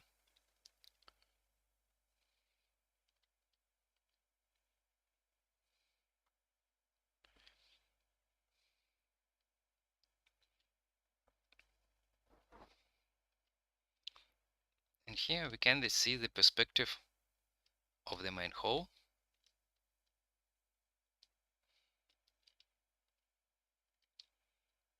And the statues of Heracles, which now are represented also in the Museum of Naples.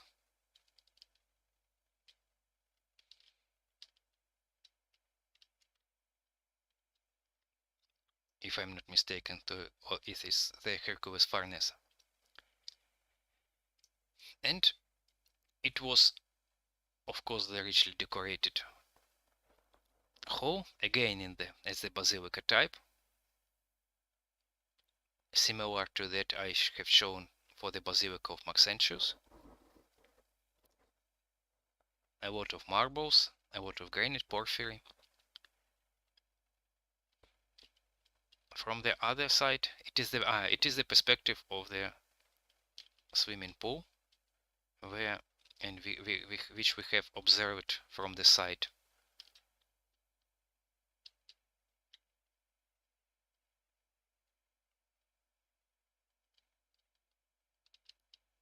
We stood there.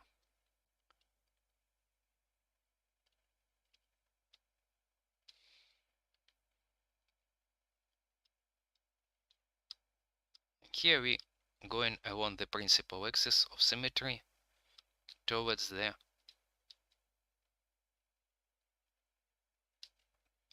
hole with the warm water, tepidarium. As I said, it was the transitional relatively small room, but as you can realize, in terms of dimension of human head, it was not very small. It was relatively big hall, just it was small in comparison with other great rooms and halls of the building. So there were two small basins from each side of the hall, and here are the doors towards the hot baths. Here it is.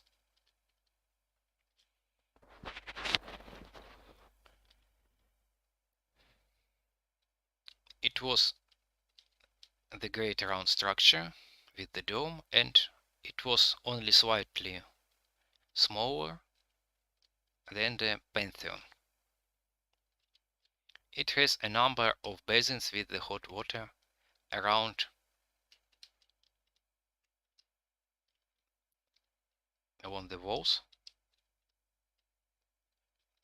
and the water in the center of the wall of the hall.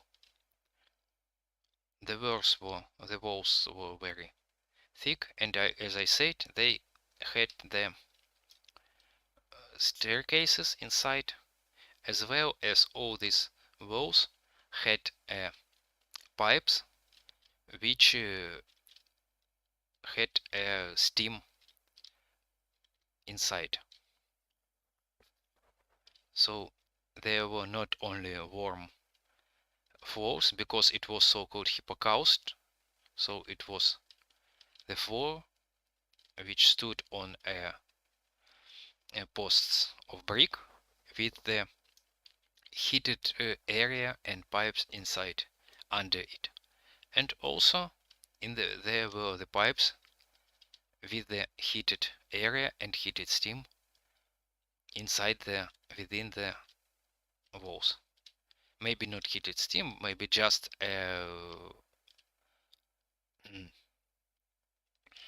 just a just a hot air inside, just smoke of the boilers from underground. So this was the rounded hole. Let's finish the bath of Caracalla with the view from outside.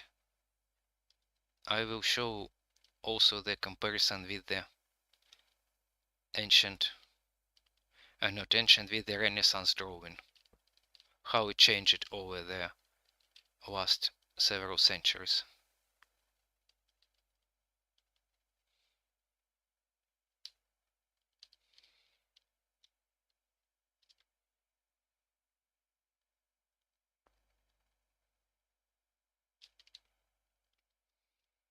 So this is the facade of the bath from the south side.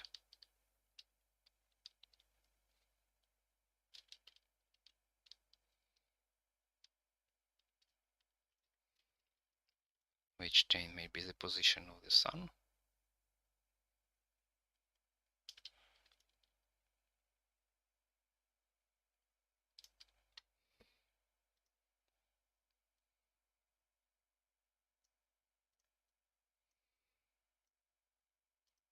And I will show you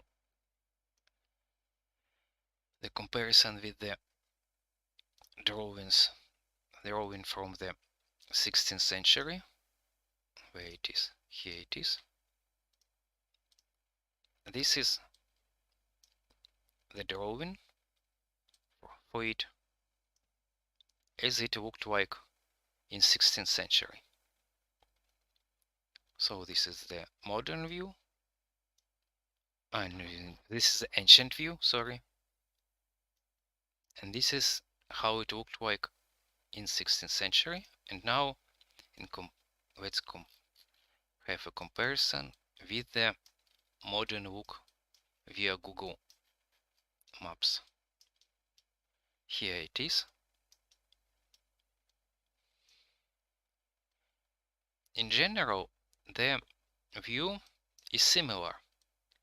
The main difference only that now the two posts of Caldarium survived, but at that time there were also the third one here, so here, somewhere here, and then it was collapsed or dismantled, we don't know.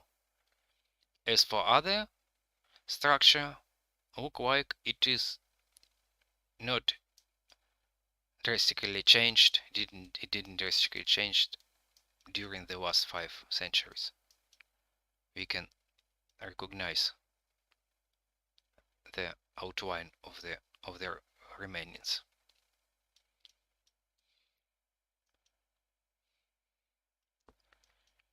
That's from Bath of Caracalla. I check if you have any questions. We have. Maybe the reason of the low amount of users is the late time, of course. I see the comments, it is very late, maybe. Which construction of Rome do you think there is less information or archaeological remains?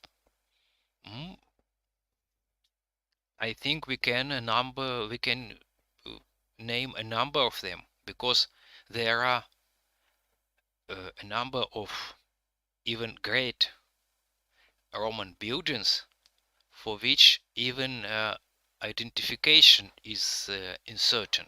So we don't have reliable archaeological evidences or reliable data, only mentioning in narrative sources and so on.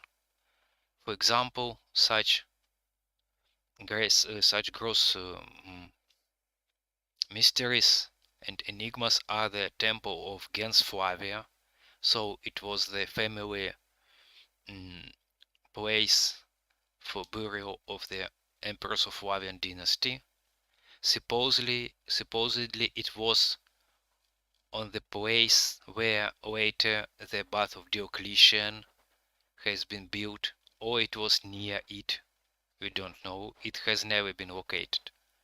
The other example, for example, is the great temple of divine Augustus, which were dedicated by Tiberius.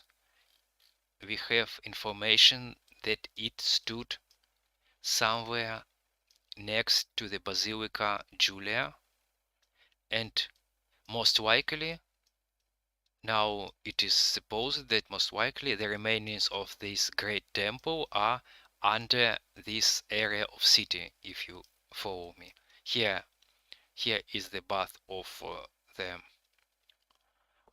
here is the basilica, remains of Basilica Julian Forum Romanum, and here supposedly was this temple of Augustus, surrounded by portico. But if remains are exist, and they are exist, of course I can, and you can just imagine that a lot of ancient remainings in a relatively good condition, foundations, traces of columns, of entablatures, are still exist, but they are under these modern areas of the city. The great example of it, it is the Largo Argentina. It was completely uh,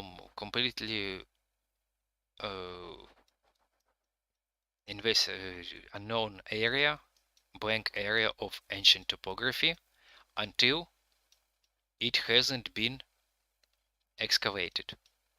And we have a very good traces of ancient temples. Or, for example, the area of San Tomobono here also. So when the modern buildings were eliminated, there were significant foundations came to light. Also, we can say similar about the area on the either side of the Via dei Foli Imperiali. About the 1.5 years ago, in 19th century, only this area of the Basilica Ulpia was visible, and all this has been covered by the modern buildings, almost all this area. Even the Basilica Emilia haven't been visible. So there are a lot of buildings which are the location of which is uncertain. And I'm not even saying about the design of it, of course. As I said in my latest YouTube video about for example, here is the supposed location of the Odeum of Domitian, because we can see that the structures follow some semicircle, but it has never been excavated. Only some fragments of columns have been found, and here are the traces of the theater of Pompey. So there are another buildings. I'm not even speaking about the less important buildings or less known buildings. Plenty of altars, plenty of sanctuaries, plenty of temples, which are mentioned, but never have been identified. If you remember, even the identification of the greatest Roman bus, for example, was could not be certain at the earlier times. For example, bath of Trajan was confused as bath of Titus, and bath of Titus was confused as bath of Vespasian. Even the Basilica of Maxentius for a long time was confused and named as the Temple of Peace. But the remains of real Temple of Peace are next to it. Here are they. Here is the floor of the Temple of Peace.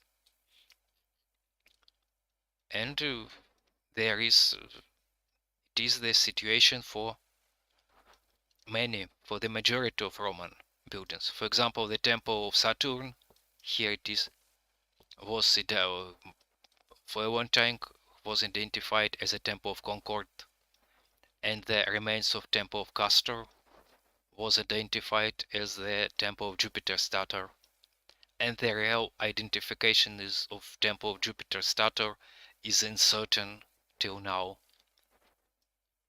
And this list could be continued for more and more. Or the mysterious temple of Trajan and Plotina on the Forum of Trajan. There are still the discussions whether it even existed in general or not, or it was just an area of the worship, not the temple. But supposedly, and I support this vision, that the temple was here, just to the northwest of the column of Trajan, and the remains of it is under Palazzo Valentini. And many other examples.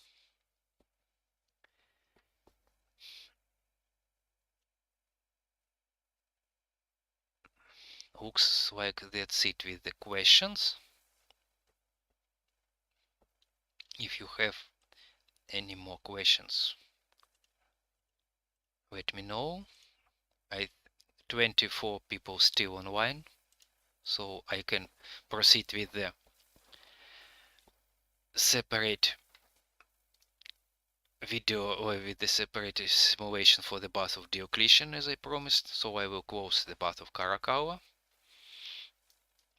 Let's take the final view of it. Let's take a look in comparison with the modern.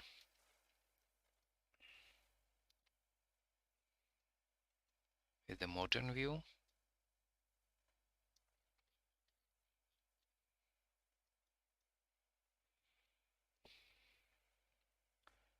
And move forward to the bath of Diocletian. It will be the last step, last item of this stream today.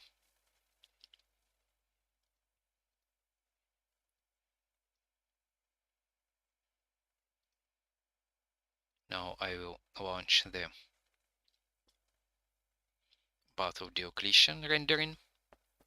It will be pretty fast because it doesn't contain many textures. It is just a work in progress. So it will be rendered pretty fast.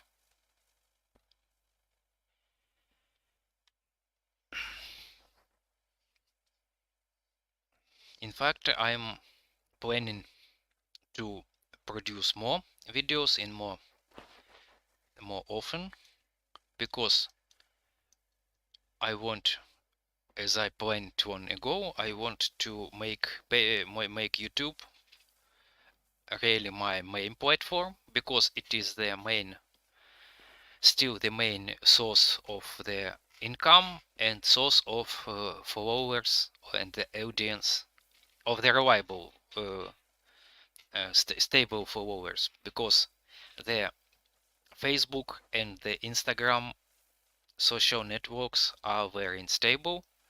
Sometimes they show your content, sometimes they not show your content. It is very uncertain. Especially I observe it during the last year. And I want to want YouTube and Patreon be my main platforms, as well as website, but I still have a lot of work to proceed with it. And I will diversify my content. So YouTube, it will be videos and present and streams. I hope I will increase my language skills along with the practice. And Patreon will be, if you aware or not, I have changed the policy of the releasing my content. Now any content on social networks, any images and reels goes under that watermark, because I no longer can use the copyright reports to defend the content. So I had to abandon the protecting content by that way, because it's no longer working. Facebook deleted my video by mistake and didn't restore it, and I received a strike on the Instagram. And I don't want to take that risks, so that all content are under watermark on the social networks, but it all duplicated on Patreon, and it is available for the minimal tier, for minimal price. I have set it about $1. It could depend per month, $1 per month. It could depend on the currency, but I set the lower rate. So my logic is follow. If the people are really interested in my content on a good quality, I think it is not very big amount per month.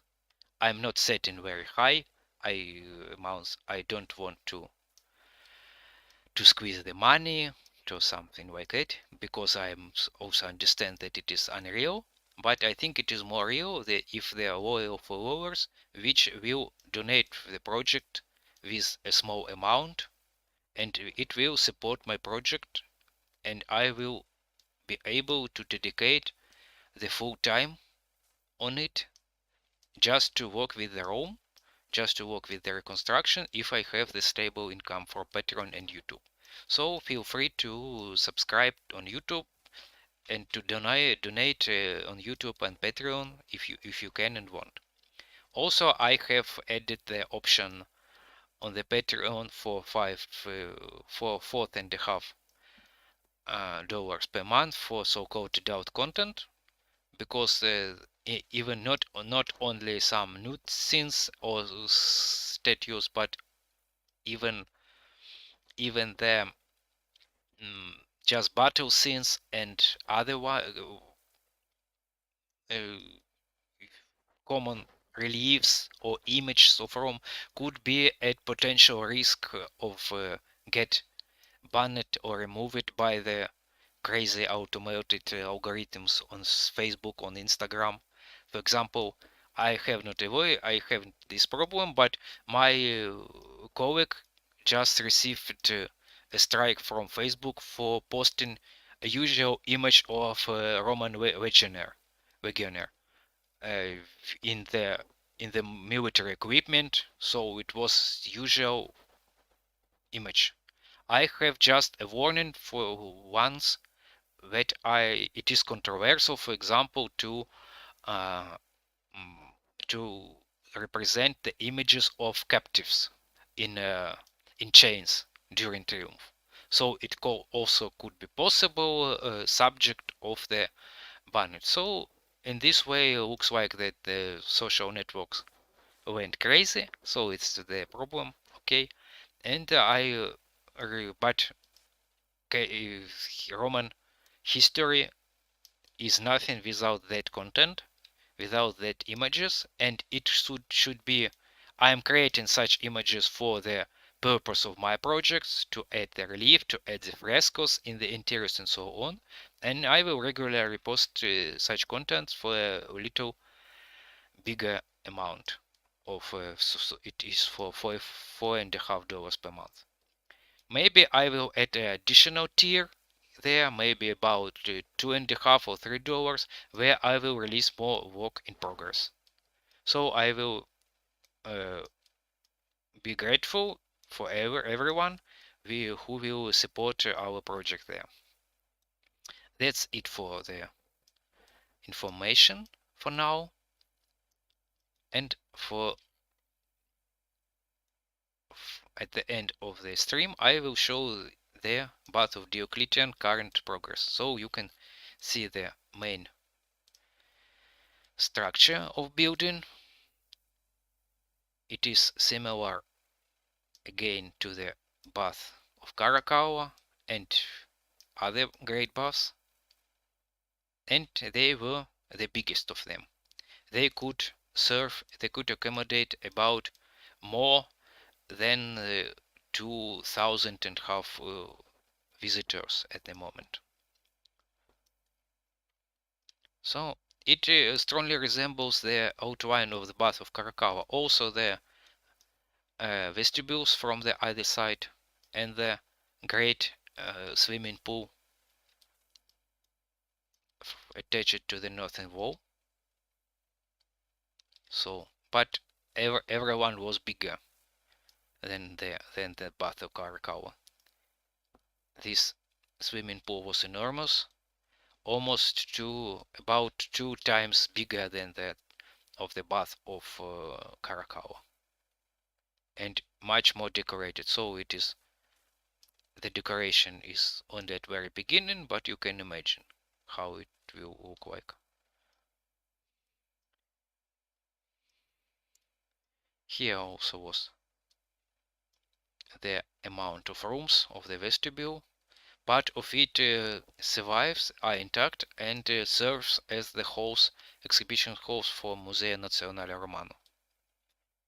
Part of this hall with 2 exedras survives without this roof. I will now show it.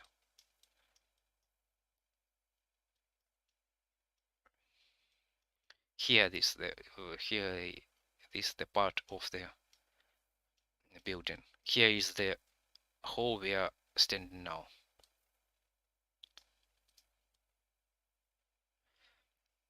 Here supposedly was either the palestra or the same basilica as lateral basilica as in the bath of Caracalla.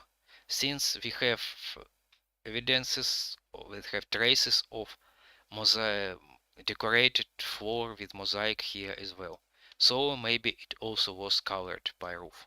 So maybe I will have to update this part of the model once more. Here we move towards the main hall. It was slightly bigger than the main hall of the bath of Caracalla, but smaller than the hall of the bath of the Basilica of Maxentius. And I am in progress with working of its decoration. I want to create it in a high level of detail and elaboration, so it will take certain times. And for this hall, as I mentioned, we are creating the sets of frescoes with my friend and colleague artist. So it will be some kind of unique design. Here we are going towards the caudarum. Here is the floor is missing, but here is the tepidarium, which was the round domed wall. Here will be the basins, the small pools, and here we'll go to caudarum, the hot bath hole. Here also in a beginning, but in a differently from the bath of Caracalla. It is, as I said, in a rectangle form of basilica, or a smaller basilica than the main hall. And it had here, it will have basins with the hot water along the walls in the niches and abscess of the walls. So in fact, that's the design, the main design of the bath of Diocletian.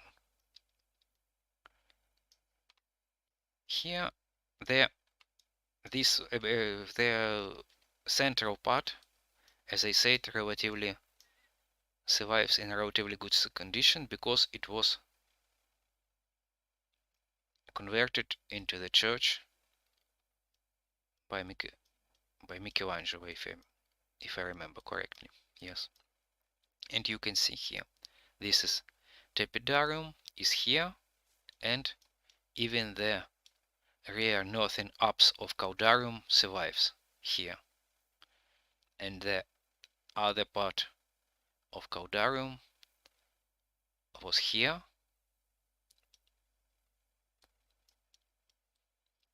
In fact, for the bath of Diocletian, we also have the picture how it looked like in 16th century. Here it is, and here there is a bigger difference than in the case with the bath of Caracalla.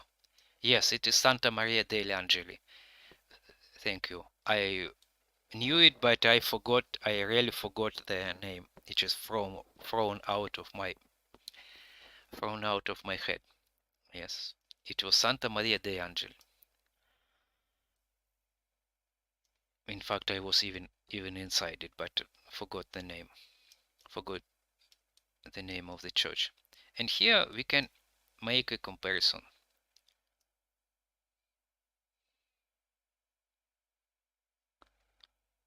So what we can see here, that 5 centuries before, the frontal structures, which are not visible now, were still intact. Only this section is now survives. Here, this one is this one, and everything this is now dismantled. This here we can see the rear apse of the Caudarium. This apse is this apse. So 5 centuries before, the front southern walls of the Caudarium still stood here. They were supposedly they were dismantled when the Michelangelo created his reconstruction, or even later when the square, the Piazza della Repubblica have been created, because this semicircular form repeats the form of that semicircular structure of the outer wall of with the sittings of the bath of Diocletian, if you remember. And the remainings of that outer wall were also visible on that time, just I don't have the picture here. It was created by Hemskerk, if I'm not mistaken. And also the remainings of our libraries still stood that then, but now they are dismantled. So the difference for the bath of Caracalla is really big. So all these frontal structures, I'm speaking about these structures. So all this is gone. Only the part of central halls and the vestibule, the northeastern corner survives, and these exedras of the outer wall, and the parts of the facade of the swimming pool also partially intact.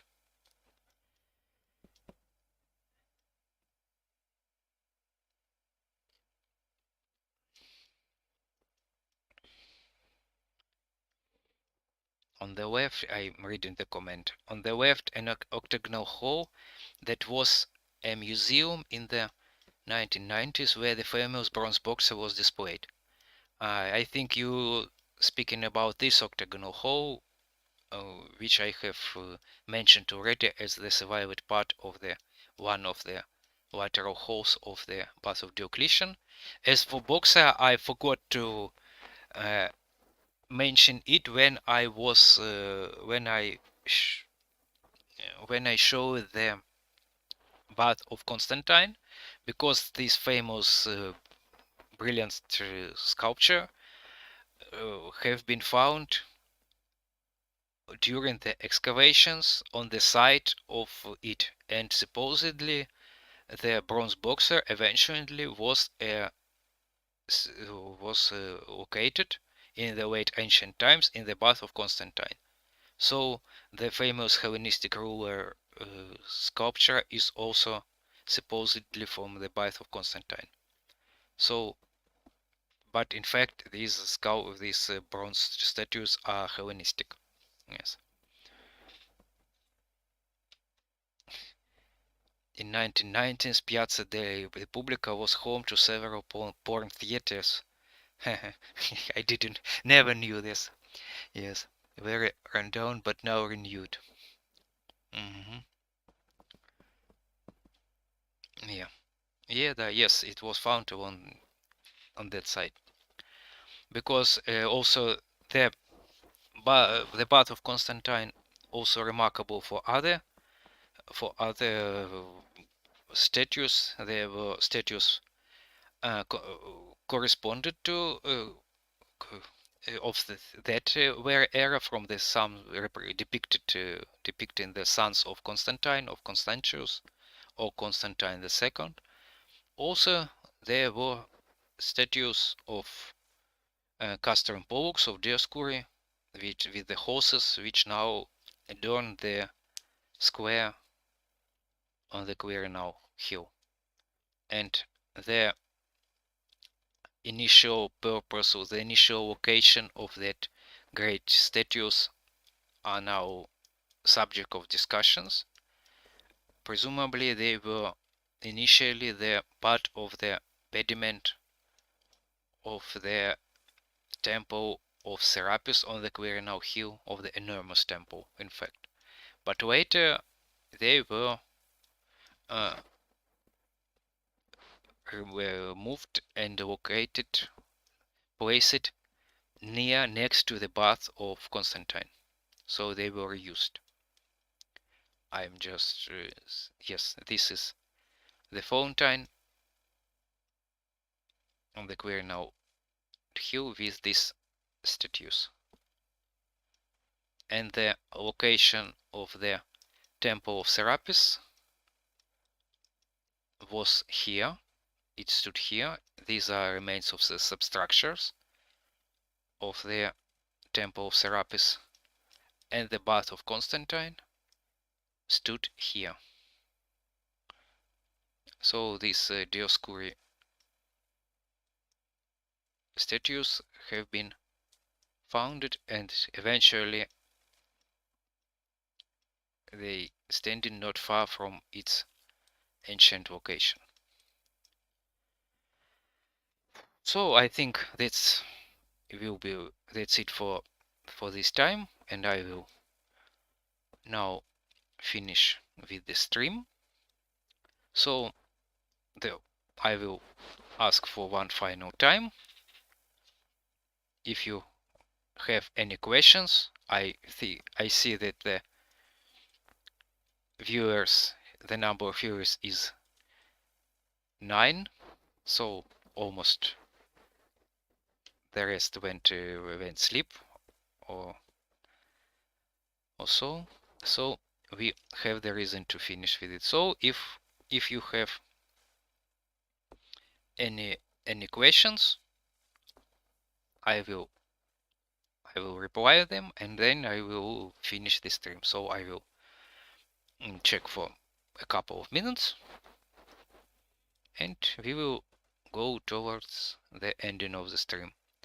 I'm just sorry for the late time of the stream, but I think I wanted to fulfill this promise to show you the current state of the Roman bath. I will save this stream on YouTube, so it will be available. You can see, you can watch it afterwards. Feel free to send any comments under it, and as well as under any other my videos. So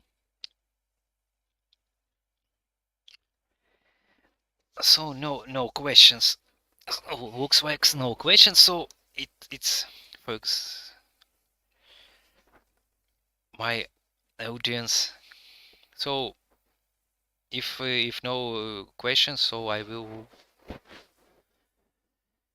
go in to finish it. How did the bath evolve with Constantinople? I didn't.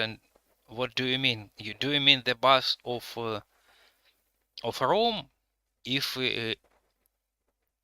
you mean the bath of Rome, they are functioned till the 6th century.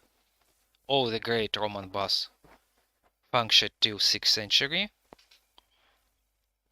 Till the wars between the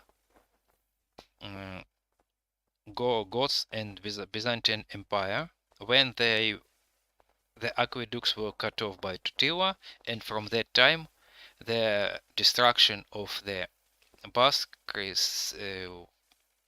has begun an inevitable progress.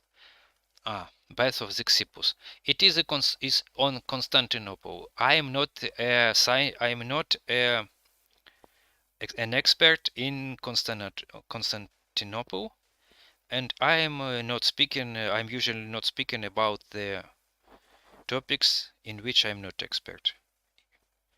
Yeah, and there is now a modern trend that there are lots of YouTube channels and other projects, and they are speaking about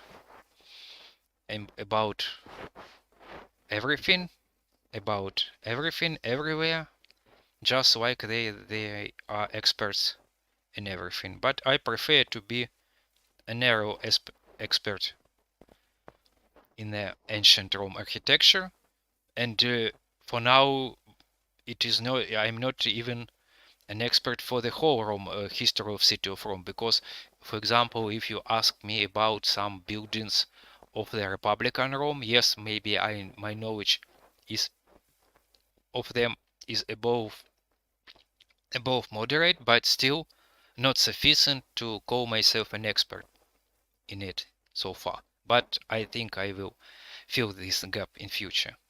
So I prefer to concentrate of maybe narrow area of knowledge, but to be closer to the true name of the name of expert, because the name of expert is such kind of